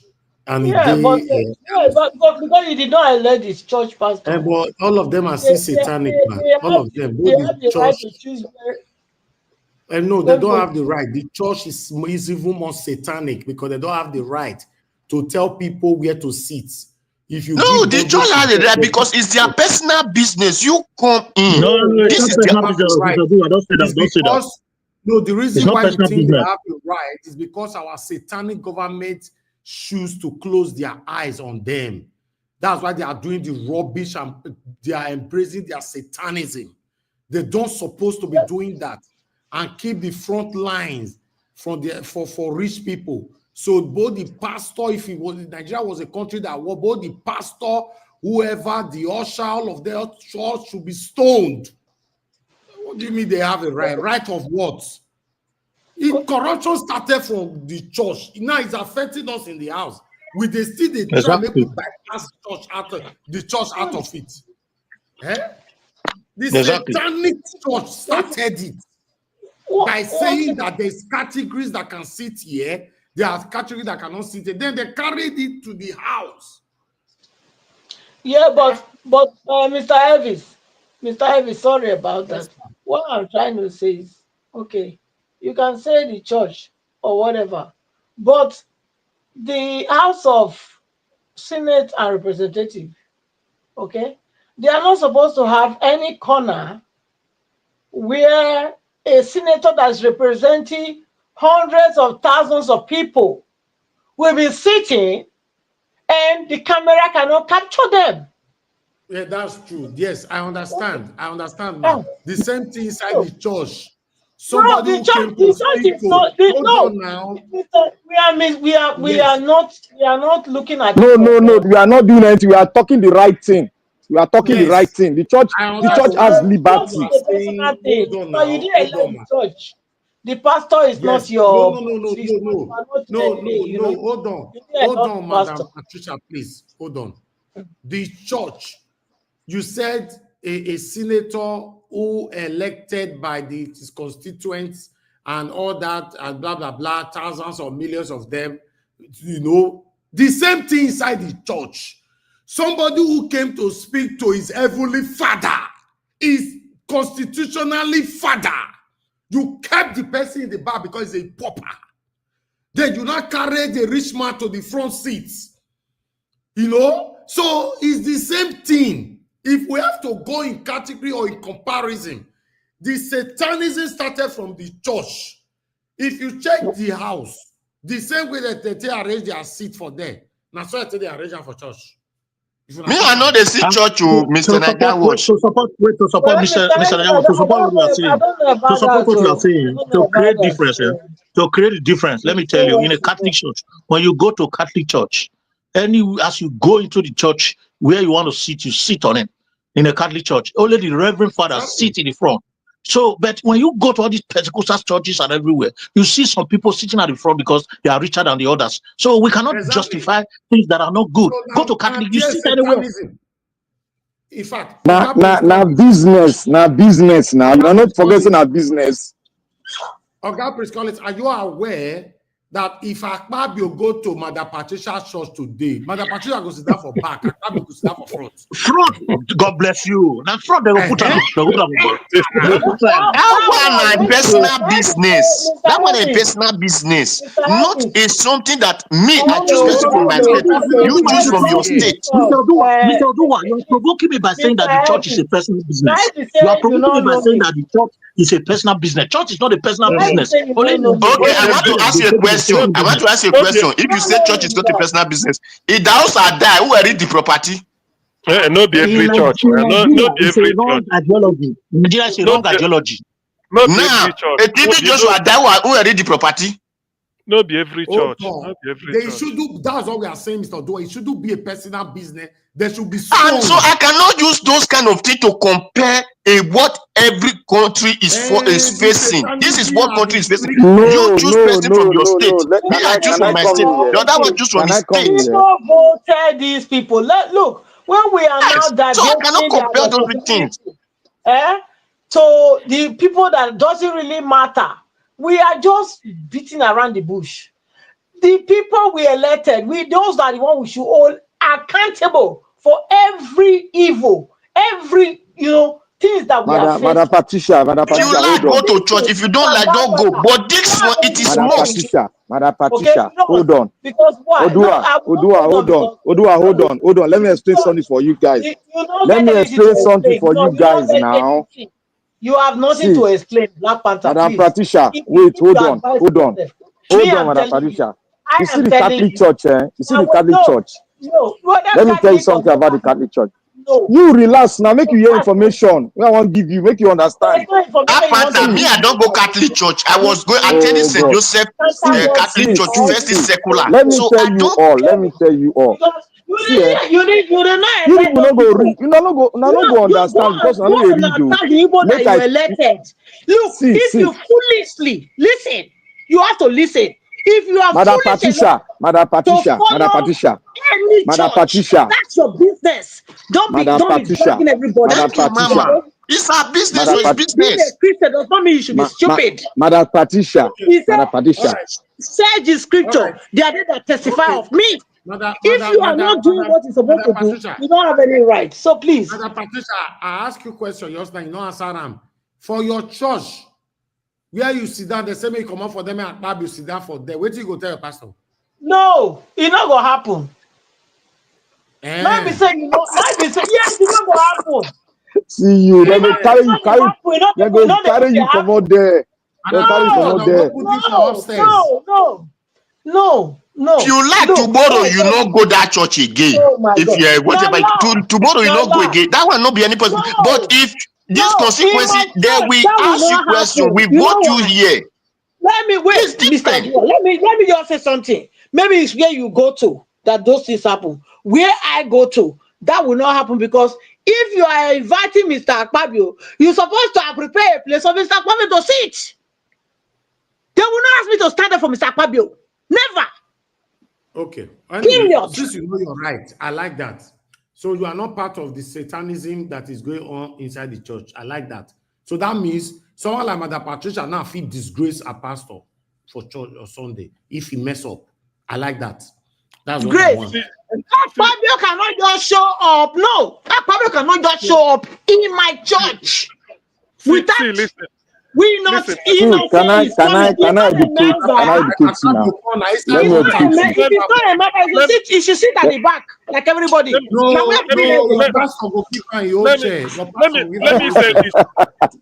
Let me say this. Let me tell you. I know we talk of religion a lot. Apart from Catholic Church and the Anglican, every other one a private business, or maybe Methodist or Salvation Army. These are traditional. You say every other one are satanic private business. It's too tight. Okay. See, listen, because as I am now, I can decide to open a Pentecostal church, and they use it. I think they had that Redeem. It's like a franchise.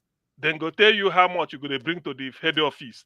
You can open it. It's a franchise. Yes, it's true. It's true. It's true. Just like if you want to open McDonald's headquarters is in America, but it's in UK, na franchise. So if you can, they give you something like KFC, Kentucky Fried Chicken. It's in US headquarters. Then you have your Burger King, also I think in Florida, US, but they have them all over the world. So it's franchise like that. My friend, I have a KFC here in Lagos. It's franchise KFC. Yes. Okay. He was in America for 35 years. He's now in Nigeria. He's running the KFC here. You know, na franchise. So it doesn't mean Pastor Chris Tosh, I'm saying this on air. Christ Embassy, all branches of Christ Embassy is franchise. Christ Embassy, all is franchise. So what happened is that, with respect to Akpabio, for Akpabio to go to, say if he's coming to a Catholic church, when he come anywhere he sees it, he sit down. The only people that have special seat in Catholic church, that altar is for the Reverend Father and the people. Say your son of 10 years or 11 years. The pastor will not give you seat for Akpabio. He will give you wife photo. Wait, I'm coming. For Catholic church, the people will go help the priest. They call them mass server. Like mass server.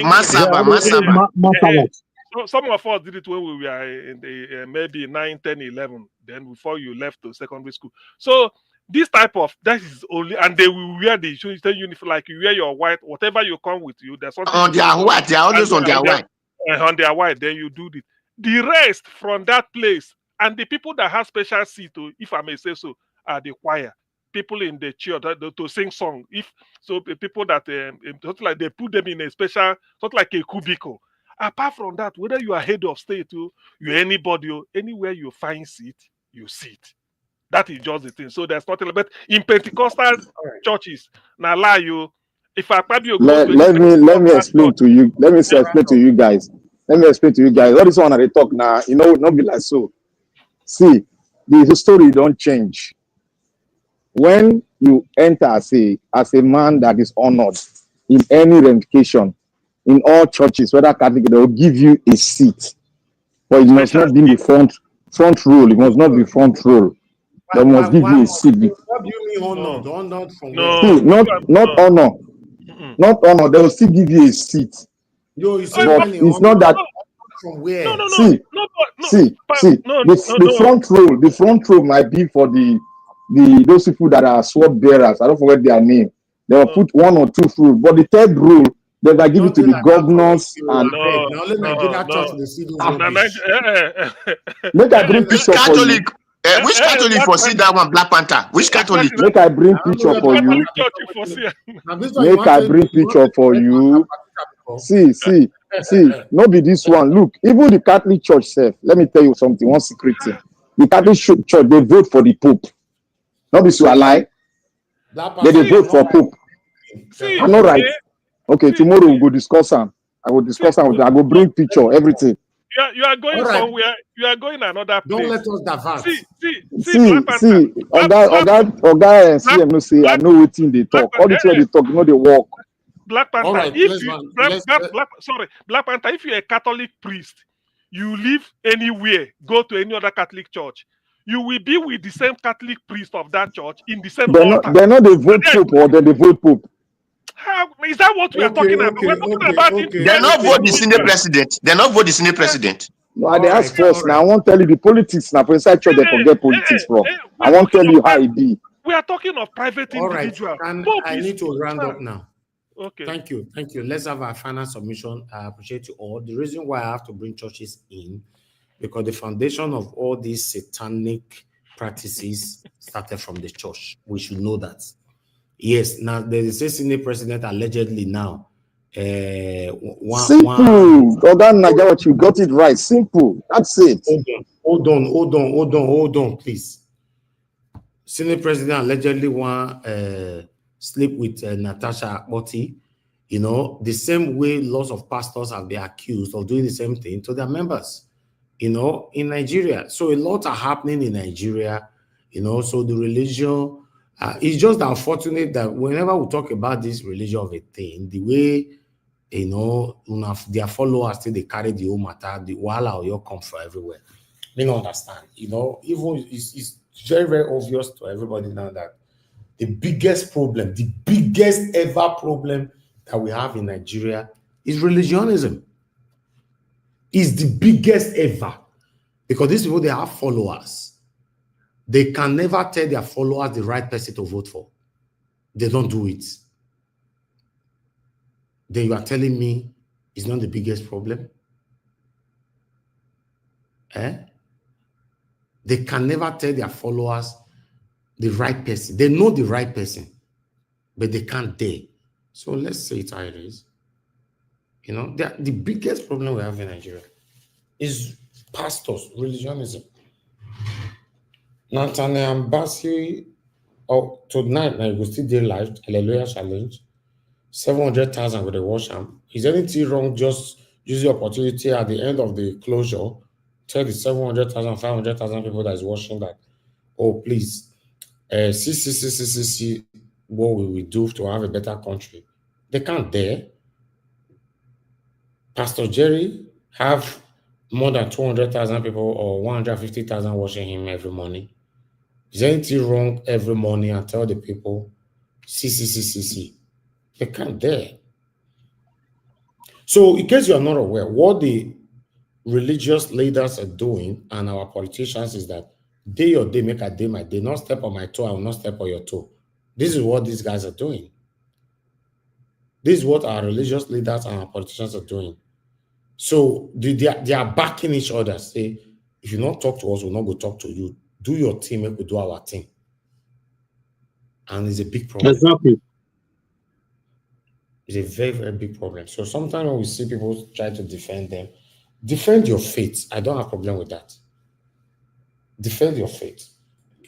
I can't come here now to say, oh, you are not a true Christian. I cannot. I don't have the power to. I'm talking about religious leaders. What they are doing, the physicality, what we can see, the obvious thing that they're doing. That's what we talk about. So when we're talking about the Senate president or the House of Representatives or whatever, the problem started from the church. There's nothing like their private business or not private. Should they ever be there? Should this satanic pastor supposed to be a private thing from the first place? If not because of the country you and I came from. Normally, the word that private business, should that word be should be in existence at all? They are private. Is it not because of the country you and I came from? A country where we see people do something, they'll say, forgive is divine, forgive is human. I mean, how they talk. That's why we are where we are. A country where, I remember Tele. They say that they tie people for drum. Saturday, they go say now they want to buy these people. Everybody will go watch them. Who they watch for TV, who they watch for TV. All these things are all have been abolished. Doesn't happen anymore. More corruption have built up. Everybody can do whatever they do now. 98% of the alcohol and medicine we have in Nigeria today are all fake. Now, because of these defensive skills that all of us are using on what is favorable to us, that give birth to this satanism. You guys not aware? A lot is currently going on right now in Nigeria. But it starts from you defending what you love. Just that sometimes on this platform, when we bring matter where it concern your principal or person where you love, then you want to stay out or you don't want to say something. But if now another person you want to talk, we all are part of the problem of Nigeria. Yeah, and that is hypocrisy. Hypocrisy. We are all part of it. When it concerns us, some of us will stay mute or not even join the panel. But when it not concern us, our voice will be very loud. I don't mind our voice being loud, but let it be loud in everything. I've said it before, even though it's your child. We cannot be defending or defend your faith. Your faith that, oh, for me, I don't know about pastors, so I'm not here to talk about it, but I know myself. Simple. When we are not defending your church, your pastor, then there's a problem somewhere. Because it's obvious. For me, 99.9% of all the churches in the UK, Nigerian churches in the UK, all are scammers. 99.9%. Nigerian churches. I foresee African churches. I know if you talk with you, I don't know. Nigerian churches, 99.9%. All are fake, scammers.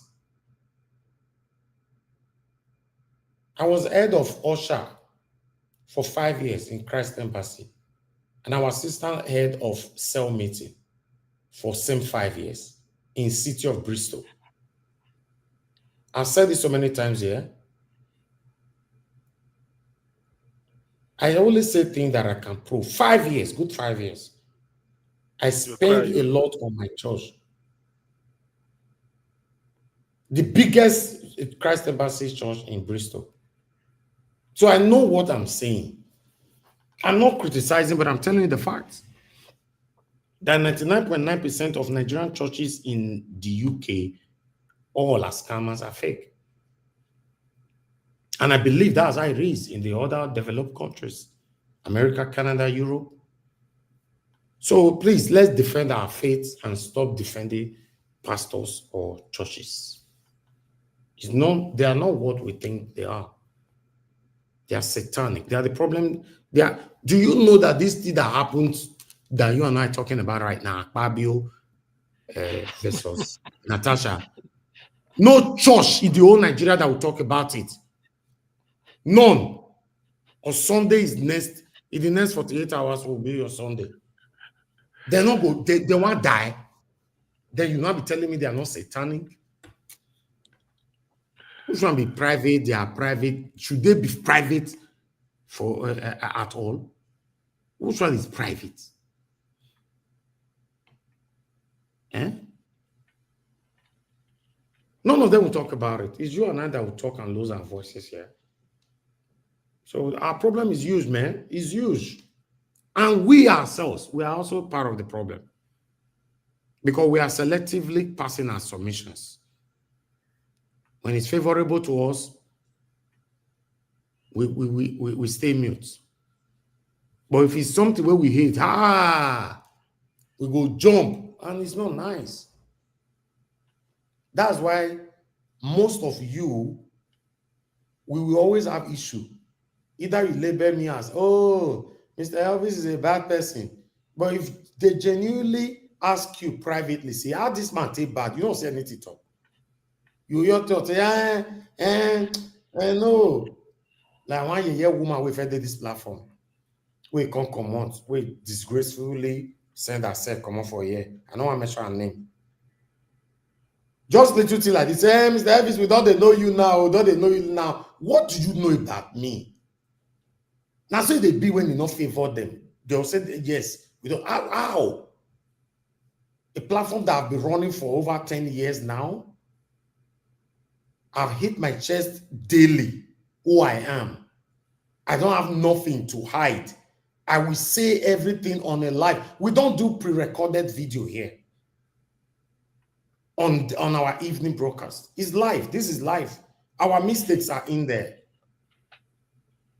Our wonderful submission are also there. So which one be, you think we package ourselves to come on air? We come here, we talk, I might be. In fact, I'm not afraid or shy to make mistakes. Why not? I want to make mistake. Why not?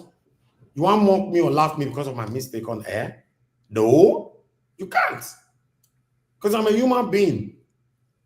Let's say it how it is. Until we start accepting it that our problem, not just the politicians, we the people, we are also part of the problem. Because we are very, very defensive when it comes to either our leader, some of our leaders, our principals, our relatives, or those that are dear to us. We are very defensive. When I say I do something tomorrow, when I ask me, when I not carry you, they defend me. When I fair ask first. Okay, now Mr. Elvis must say do a beg. When I not vessel, make we ask him on air for tomorrow broadcast. Simple. You are defending what you don't know. What on it me come tomorrow and say, oh God, see him, you go defend me, you lie. I do am. So what you can do? Because they say, hey, I don't like you, I don't be say, make I fair defend. No, don't defend me. Forgive. Now it make Nigeria sink today. Any little thing, please, sir, forgive me. Please forgive me, sir. God will favor you. God will bless you. God will reward you. Shut up your mouth. I know they use God's name till they deceive people everywhere. Anybody that is found guilty or anything, all should be penalized.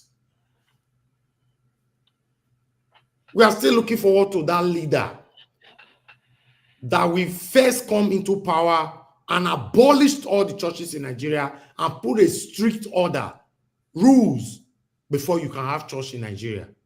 I don't mind having church. When I not come and say I be Satan. I don't mind, but strict rules. Anybody that want to have churches now in Nigeria, you must have PhD, not even first degree anymore. You have your first degree, second degree, your third degree, your BSc, your master's, and your PhD. PhD in theology. Yes. Your two degrees out of the 3 degrees, we have something to do with religionism. Then you'll be approved. You'll be approved with eyes of still on you. You will see drastically all these so many churches we have for Igokbe, Oluku, Ugobazuwa, Igoriaki. Igwebe. All these churches, all of them will reduce drastically. The streets that have 100 churches before will drastically reduce now to 2. Then everybody will now have no choice than be fellowship in one particular church with our heart. About this one, so everybody want to open their own because it's a business, a profitable, lucrative business. Should stop defending churches, please. Defend yourself. Even Defend Paul the your Apostle faith. was well read. Paul the Apostle was a lawyer, was well read. Let's defend our faith. Defend yourself that me, I'm different. When I say for this platform sometimes, if I defend my panelists, sometimes I say, for me particularly, see who I be. Simple. You don't go see me where they gather, they talk about satanic secret business. I'm not part of it. You don't go, in fact, my mama, they tell me, say, anything you know that if the public or it linked out to the public and you will not be proud of it, don't ever engage in it. You know what that one mean? Anything you know, but like say you call me now privately, wait till they discuss to me, it's sweet, but I don't already know if second year I will not be proud of myself. Then the day where I don't know I'm not part of it. Then another thing my parents they bring me up and say, Anything you know that we, your parents, if we hear say you do this thing, we will not be happy with you, then don't do it. Simple. Why I will go do something tomorrow? I can't hear. Nobody is perfect. Everybody make mistake. The ability to accept your mistake publicly, that's what matters. I can come on air to say, okay, all of you don't talk finish. It's okay, it's okay, it's okay. I have something to say. This thing won't the talk, so I do am. I bet me could forgive me. How many people have that ability? Once me say I don't talk, say I do am, eh? You will see the talk, they go now, you can't get problem now, Abi. That means nobody's perfect. So let's stop defending this thing, because today now, see all of us still they smile now. Maybe tomorrow broadcast now. Many of them go hate me again, oh, if you can't concern the person who I love. Now go see fire me. Say na me bad pass. We can't continue like this. Our final submission, go to Oga CM. Oga CM, final submission. Continue speaking the truth. Don't mind them, Gary. Nothing to you. My this thing, because Nigeria Watch, while you were saying, okay, 2 minutes. Hey, let me quickly say this. While you were mentioning something, you said something about fake drug in Nigeria. Yes, I think I was discussing it somewhere else. To me, there are two ways to it. But Nigeria, I won't say make a law, because Nigeria don't enforce their law. I heard that some fake drugs are imported into the country. In that case, the man on the street where they sell them, I can never blame him 1,000,000%. Fake drug didn't fly from air to enter, either through the seaport, border, or the airport. What are the people they are doing? You collect bribe, you pass it. I mean, UK, I can import anything fake, but the moment it arrives, it will be impounded and I will be taken in. So that's why you can't bring fake. So why can't Nigeria, with all our distance, fake drug will come through our border to India? The man will hold them for street, you go there, make noise. Where were you when it passed? And you have to pay bribe. That's one. Secondly, that fake drug is manufactured in Nigeria. In which case, if it's manufactured in Nigeria, it's easy. Go to the premises, seal it up, if you like, burn it down. Arrest the people, prosecution. Simple. He said this. I don't like drama in all this. I don't hate anything they dramatize. There are two ways. Either you import fake drug or you manufacture it internally. If you import it, what are the people at the border doing? Whether airport, seaport, or land border. How did they come in? That's something that left India, or maybe, sorry, if it's India or anywhere, and you manufacture it in Nigeria. Is it a spirit?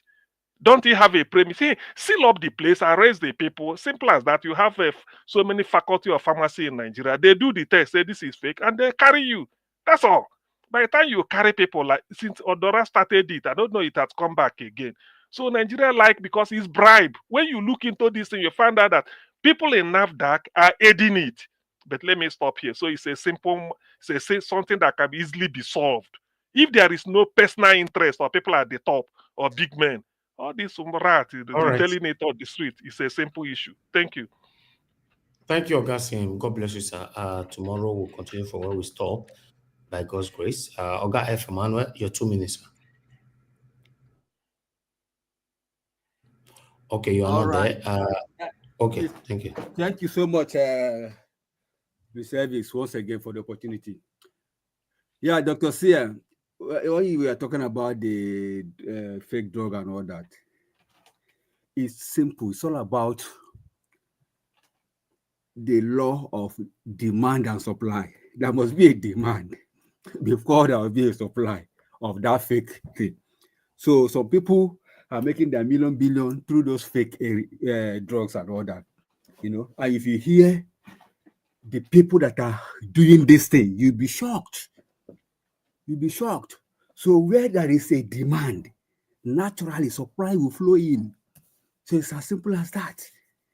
Anyway, let me go back to our discussion of the day.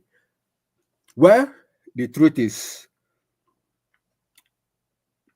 the happenings in the system, like I said earlier, the Senate, some of the state House of Assemblies, everything is centered on interest.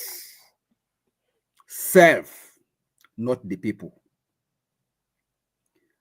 Everybody wants to remain in power by all means, by force. That is, by all means. So people are not even in this equation. That is why you see all manner of issues. They break the laws, they mess up the judiciaries, they mess up the institutions. If all the institutions back home are messed up, then what do we have left? Nothing. Absolutely nothing. You cannot run to institutions and say you are safe. You cannot run to the security agency and say you find help. Nothing. That is why you see all these dramas everywhere.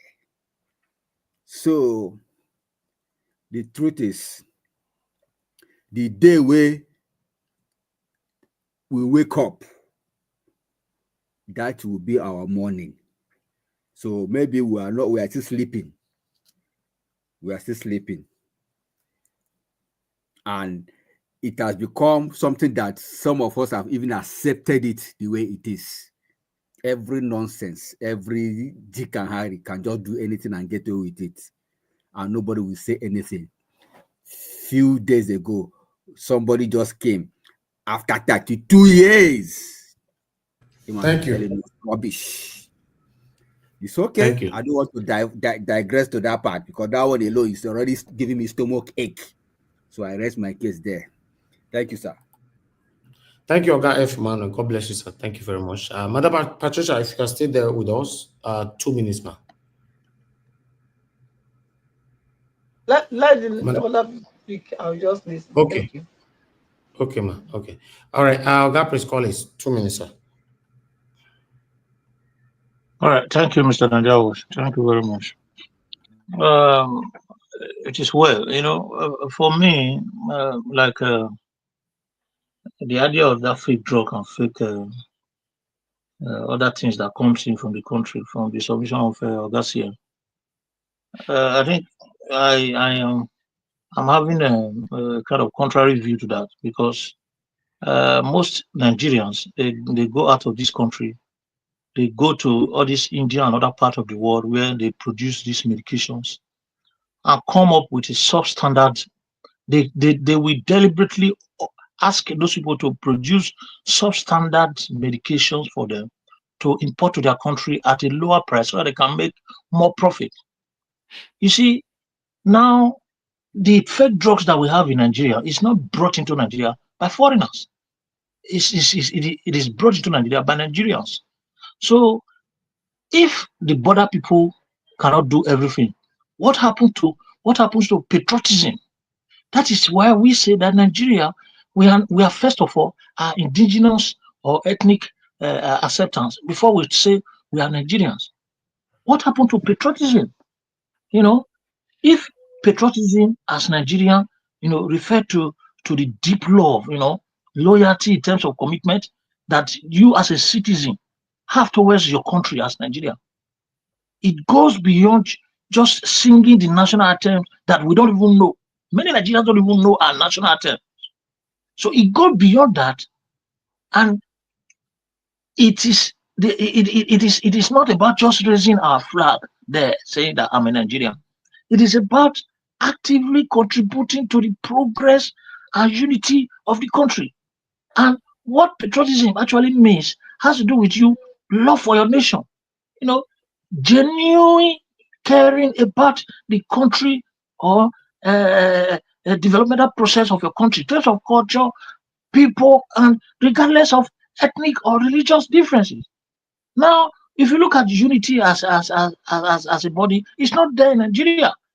Then let's talk about protecting Nigeria's image. It is Nigerians that will protect the image of Nigerians. And this has to do with patriotism as well. When we promote a positive image of Nigeria, both locally and internationally, by being ambassadors of our integrity, of ambassador of integrity and excellence, We need to do the right thing so that we can get it right. Okay, look at the NAFDAC woman. She's need chairs just the way they did to Dora Akuile. They are trying to kill this woman. Anybody that is patriotic in Nigeria, they want to send her to an early grave. Thank you very much, Mr. Najawa. Thank you, Prince Collins. God bless you, sir. Thank you very much. Mr. Oduwa, if you are still there with us, 2 minutes, sir.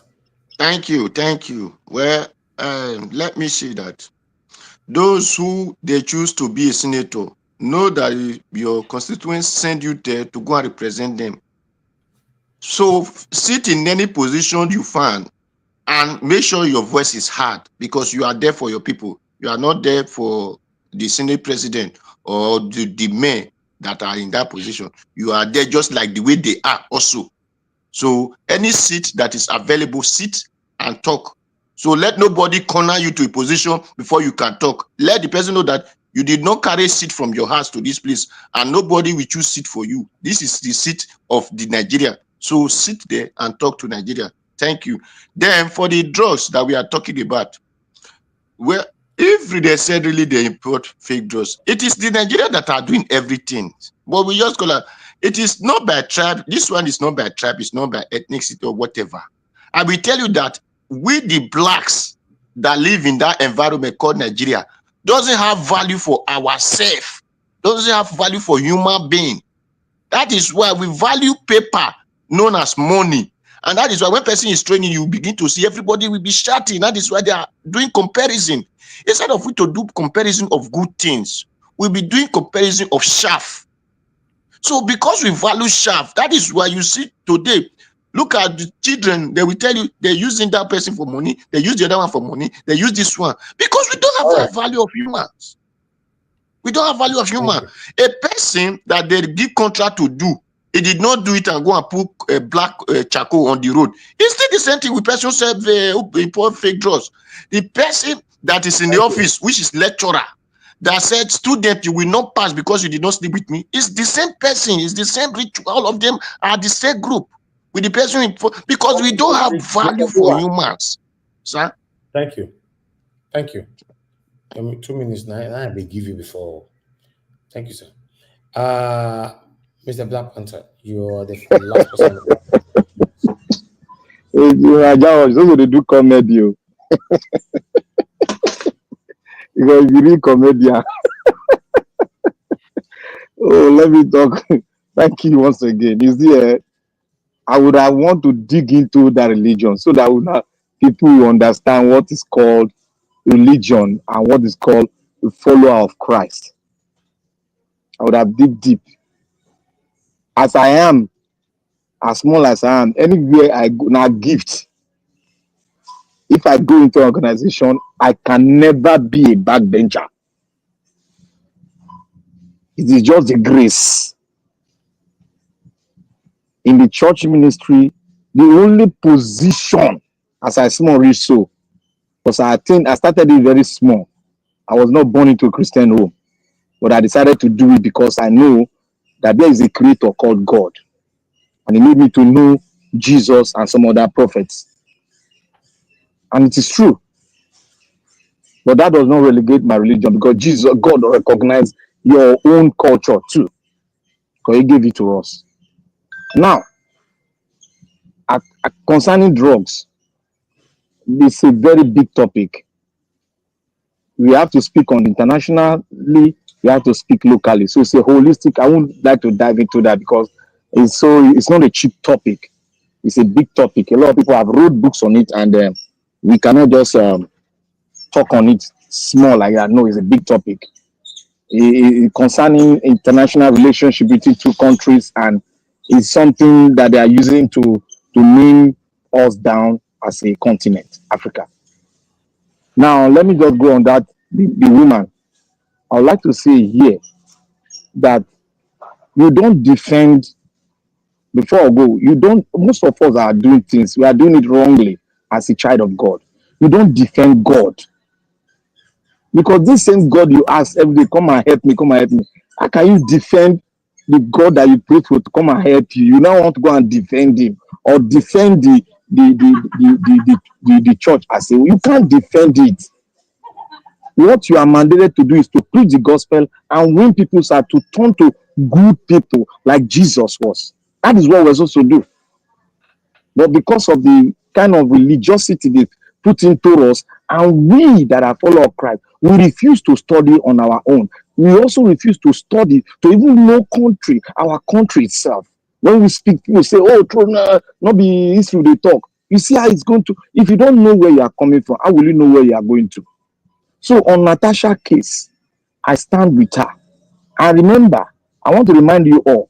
You know, Akpabio threatened every one of us. He threatened us. Let me say this last thing.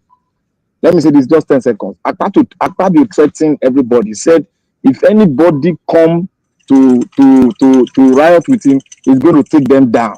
So people should know that. That is your Senate president that is threatening the people that own the nation. So I rest my case here. So don't forget words. Words are stronger than any other thing. So we should take note of those words that he said. Thank you. All right. We've come to the end of the broadcast. Niger Watch, please. Just a bit of a right to reply. Because we come on Niger Watch, some people make use of the chat column to be talking nonsense. I'm not a hypocrite. There's a somebody called Josie Lad. What I said is, because you don't know the meaning of hypocrisy, what the word hypocrisy means, you don't know. Somebody sent you here to come and be attacking me. What I said was, if you go to India and concoct fake drug anywhere, you are free to do that. But it won't get into Nigeria because it won't fly. At the airport, there is NAFDAC. They will bring whatever and have a lab there that will test it. If it's fake, they impound it.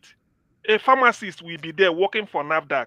If it's through the seaport, they impound it. They do it in every country. So why should Nigerian own be different? So coming now to come and tell us they import fake drug, where were you people when it was passing through the border? That's one. Then if you say somebody is manufacturing fake drug, say it is me. Augustine, what Josh Ladd is saying is that is it wrong that government is punishing people selling fake drugs? No, I'm not saying. I said that is something like a, what is it, afterthought. Why did you allow them to even come in? Because some of these people, you find out that yes, I understand. But since it already happened, shouldn't they be punished? No.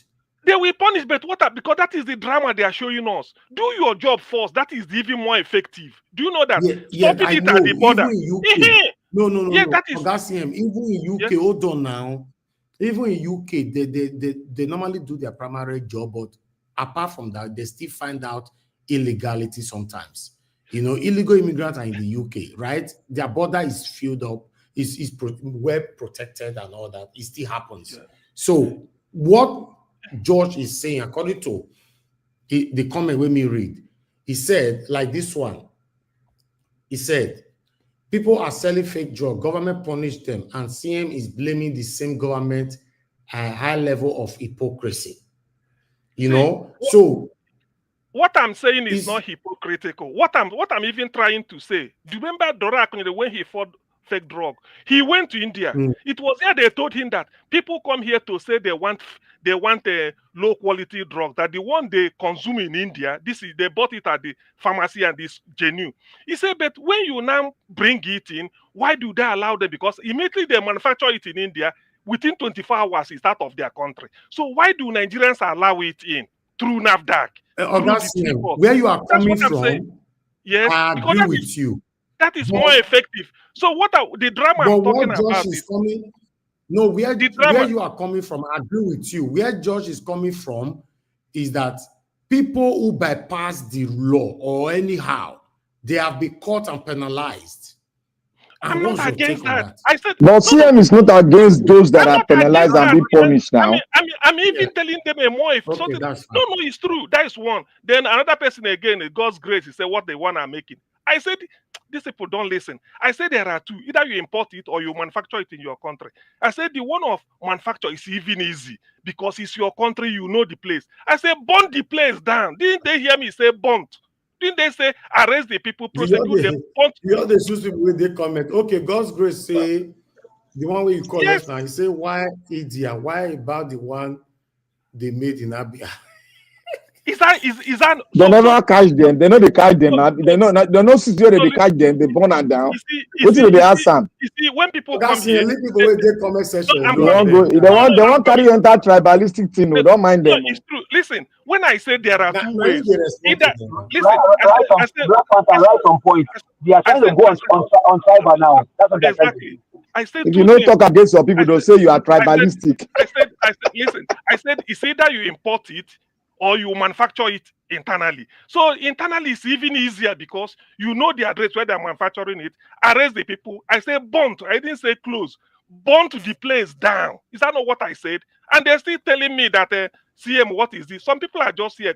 You know, a lot of morons come here. Don't mind them. I've told you this before. Don't mind them. They be don't mind them. Don't mind them. Don't mind them. Okay, I don't mind them, Jerry. I don't mind them. You could just get wala with yourself. You have to mind them because we have to shun the issue of tribalism. And that's very no, you don't need to. I felt to this is a different platform. This is a different platform. No, even okay, comment section is not part of that platform. No, if you want to deal with what is on the comment section, just type and reply them. Don't say it on air. Do you know that after I press the button to end this show right now, every comment here will not follow this video anymore. Anybody that will download this video anymore. Yeah, exactly. I noticed that all the time. Naija Watch. On the session and reinterpreted it on the video. You are attaching on the video. One day, the people will go deal it for a year. Now people they support their pastor. Me and they prepare for them. I'll go put it somewhere. Black Panther, they look for trouble. Now me go put that fire. I go shoot straight. I don't go even bend. Now straight to the target. Remember, they say they will still deal with you back. And make them do now. I'm ready now. The Black Panther will support the deal with you. Natasha now. Natasha is ready for anybody. You go turn White Panther. When they finish dealing with you, you go turn White Panther. Nothing they happen. Don't be like you call me White Panther. If I land, CM go support me. Then go beat you blue and black. You go turn White Panther. Okay. Make I tell you. No. Black Panther. Give us a mandate. They go beat up where. Make I tell you, if I land my case, you go turn White Panther. You go turn White Panther. If I land my case, CM go support me. Naija go support me. Give us a mandate. Give us a mandate. Go be 50-50. Oga Prince must support me. They know they talk that one. Black Panther. Why is it must? You go give them a pian way. Because if I go talk, I go lift them from Bible. I think I go follow Bible fight now. Once they don't beat you, finish. That your mouth to it in the top. Versus scripture, line upon line. You know, say it's good when a man that speak the truth is always controversial. Me, I'm not ready to be diplomatic. I want to be controversial because I speak the truth. You like truth too much. That's why you are Black Panther, right? Hold on. Mr. Alex, why did they call this time? Talk to us. Yeah, sorry. Can you hear me, sir? Yes, it's too late. You only have 30 seconds. Go ahead. I know. I was sleep just carry me. I just wake up. It's better when you continue to be sleep now. Go back to sleep, my friend. First of all, I want to thank everybody. He said disgrace. Please, as Akpabio stepped down as the senior president.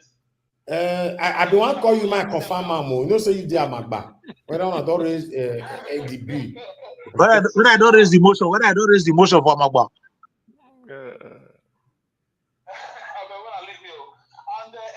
Let me warn Akpabio. Natasha is half Russian. Put it, monitor everything. Make the no touch out. Serious warning to Mr. Akpabio and the federal government. Russian government might just be monitoring things. She's a Russian citizen. So they should be very careful with her, especially if she's saying the truth. Especially. All right. So that's number one. Then number two, why is always Akpabio when it comes to women and man matter, sexual harassment? Why is he always like that? Somebody has also accused her before. Accuse him. When he was in governor, people said he had a lot of petitions, allegedly. What is going on? This guy is illiterate. They don't slap him, not be accused, they slap him. Now, So, Mr. Elvis, yes, sir. I want to thank Senator Natasha Accuses. I'm very happy with her. And I like the response from the social media, especially. I like the response from human rights organizations. Petitions are flying everywhere. They are trying to do damage control. I want Akpabio to come and defend himself personally. No, his wife don't defend that. Chapter close. His wife don't defend that. Chapter close.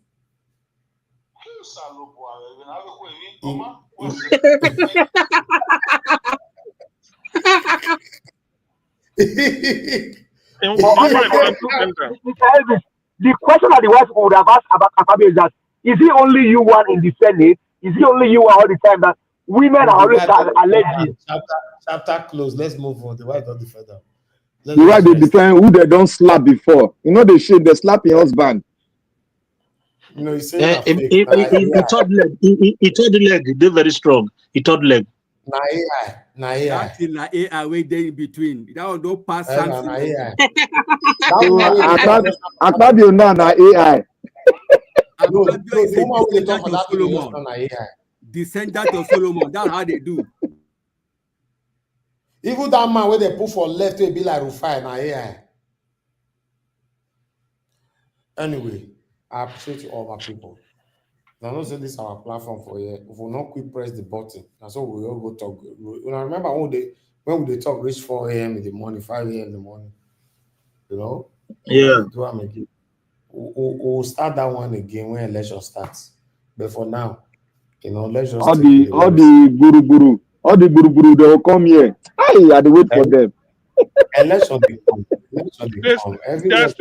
They are still coming. When they after voting for Tinubu, they will not. We go bring Ojak back for them this time around. If you talk, we go lock you up.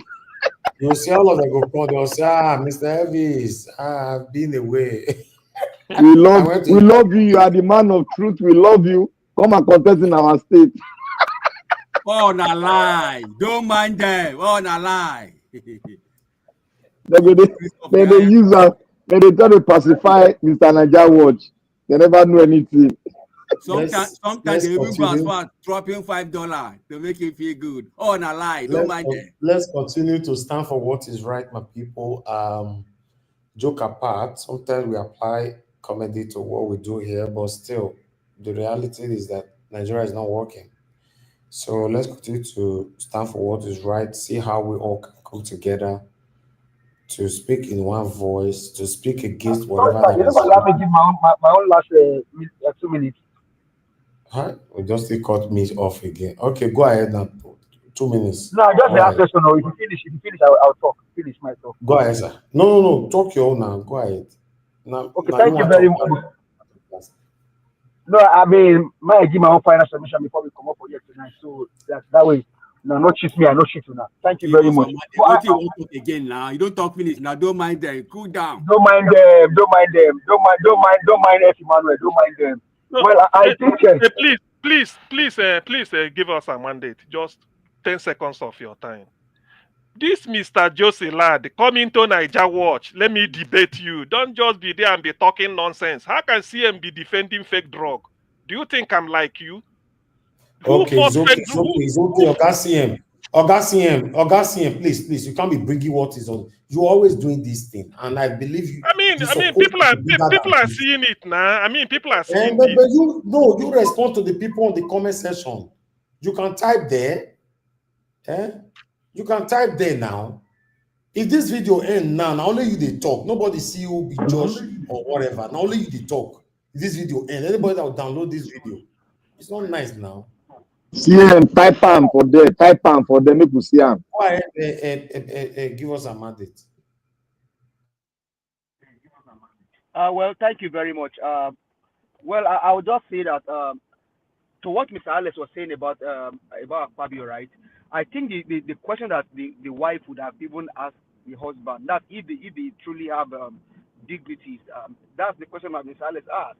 But I think Nigerians, it just shows that these guys don't care for you, and we need to arise and need to do what we need to do so that way we can get the country. Because, like I said, last year, that these guys are criminal, and because they are criminals, they have to criminalize everything for them to be able to govern the country, and that's what they are doing now. Either criminal by stealing what belongs to you and I, or they even steal from our sisters and our mothers. So Nigerians, let's arise and do the needful. Thank you very much, Mr. Elvis. I yield the mic. All right, guys. We've come to the end of the broadcast. Tomorrow is Saturday. My wish, Saturday and Sunday, is to be doing just 1 hour. My wish, except in exceptional circumstances. Maybe we see another person, Akpabio, allegedly try to sleep with somebody on Saturday, the broker would last longer.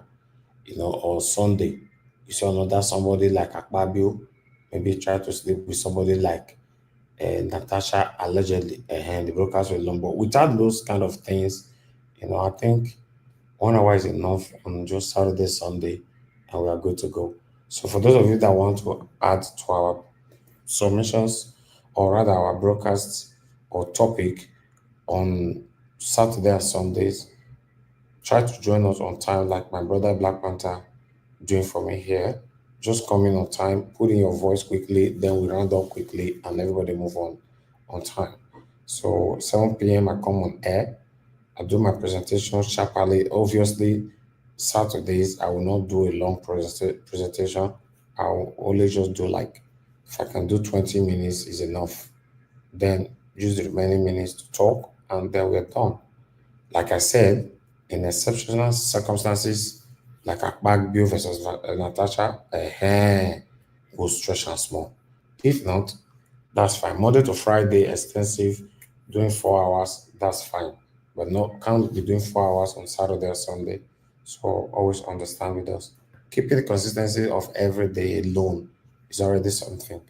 Some people have accused us in the past that, the reason why we can keep this kind of consistency is because of the money. Even me myself, I can't even say the money, not too much. May you still can't eat for this money. Open your own channel and do straight 6 months. Make we hear you. Never, as we still tell, so you know, did the whole Nigeria. You know, you did the whole Nigeria, apart from maybe mainstream India's where will come out every day. You do one. You don't like money. Come out, do it every single day. 6 months. I will applaud you. That yes, Biak Pataki. You know what they call Biak Pataki? I bet Black Pataki, let me tell you what they call Biak Pataki. Oh no, Mr. Biak Pataki, not the Ebini. I got his comments. Might tell them. Original Bini man. Original. Okwe Pataki na solid man. No mind them. No mind Naija watch. Solid man of integrity. Man of integrity. No mind Naija watch. It's not to Biak Pataki. Make I tell the correct one now. Paka, don't mind them. You understand? No, when they go catch for Benin, they go tie you down. You become governor. Don't worry. The time will come. You know, we'll go anywhere. For you guys, the people I was talking to just now, for you guys to appreciate people who are putting in the, hold on. No, from Monday we'll start that. Thank you. For you guys to understand the effort of people and applaud them, encourage them, you try to criticize them, But the beautiful thing about what we are doing here, we don't look at your eyes to do what we are doing. If not, we'll for those stop tele. But we don't look at your eyes because people like you are the people that push us not to do what we are doing. But because I'm dedicated to see my country become a better country in my time, that's why we are doing what we're doing. If you check the panel right now, if I'm not mistaken, all of us on the panel right now, all of us, we're not supposed to be doing what we are doing. All of us lives abroad. Everybody here. Oga CM lives abroad. Oga F. Emmanuel lives abroad. Mr. Odowa lives abroad. Prince Collins lives abroad. Mother Patricia lives abroad. Black Panther lives abroad. Give us another live. Mr. Najawa lives abroad. We're not supposed to be doing this. And if you go to comment section, I bet you 98% of the people on the comment section, let's say 80% of people on the comment section, they live abroad. They're not supposed to be here. So we have reason not to do this. Yes, because we have second option. But we want our country to be better. Because me, I prefer Nigeria than any countries in the world. When I talk this, some people know they like them. It's the truth. I prefer Nigeria than any country within this world. Nigeria remains the best country more than any other. Now our leaders, they fail us. Now they fail us. What thing I want to do for another man country before? As Nigeria sweet rich. Sometimes when you are bored, you just go stroll for your streets or inside your estate. The fresh air, everything. You know, you're right. The weather is nice today. Now only that one they talk repetitive hello for UK. You're right, you're right, you're right. Those are hypocritical, synthetic hello. I prefer my country. I want my country to work. I love my country. So always encourage your people. You know, if you can encourage us financially, you do. If you cannot, you don't have to. But encourage us with like many other people in the comment section always doing. Can't you read some people's comments on the comment section? They are very, very encouraging, their prayers, everything. It pushes us to do more for you. You know? So I challenge many of you to come out, because if I'm a selfish person, I just say, oh, no, only Nigeria they come and they do this work. Now lie. Now only me go to do this job. We are not going anywhere. In case you're not aware, we need more. At least, just imagine, they say we'll be 200 million. We just get only 1,000 channels that is doing what we are doing here every day. 1,000. Our government don't hear our voice, tell it. Well, some of them are saying I play with it. It's all right. I appreciate you all, my people. We'll come to the end of the broadcast. Thank you very much. Before I go lose my voice again now. All right, mother of all Mom Diaspora. Thank you very much, Mommy. Na APC call Samo. Abi. Thank you very much, mother of all Mom Diaspora. Thank you so much for that you do. Thank you, Black Panther, my brother, Oyi Desmond, Divine Cross. Thank you. Thank you, everyone right there.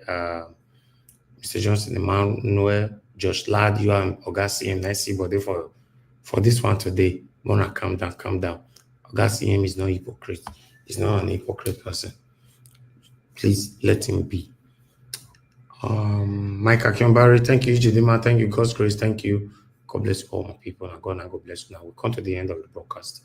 Those of you that call in today, Madam Origin, Madam Deborah, Mr. Alex, many others, Madam Ola, and many others. God bless you all.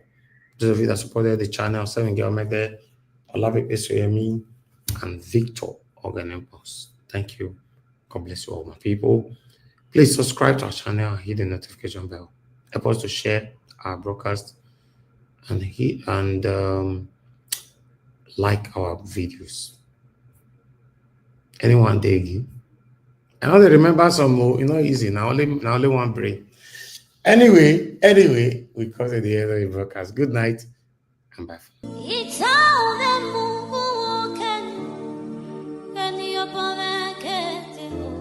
That's right.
Oh, Totu, we were sad, I like it. I won't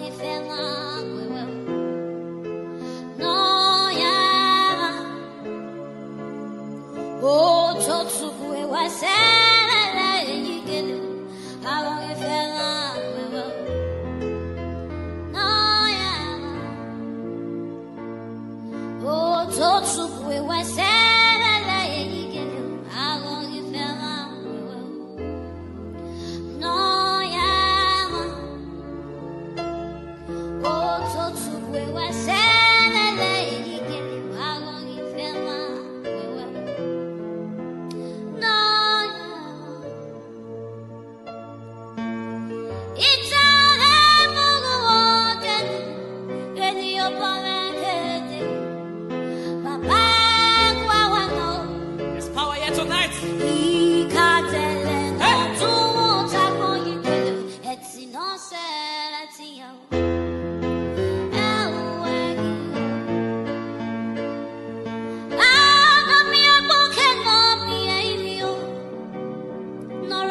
Know yourself.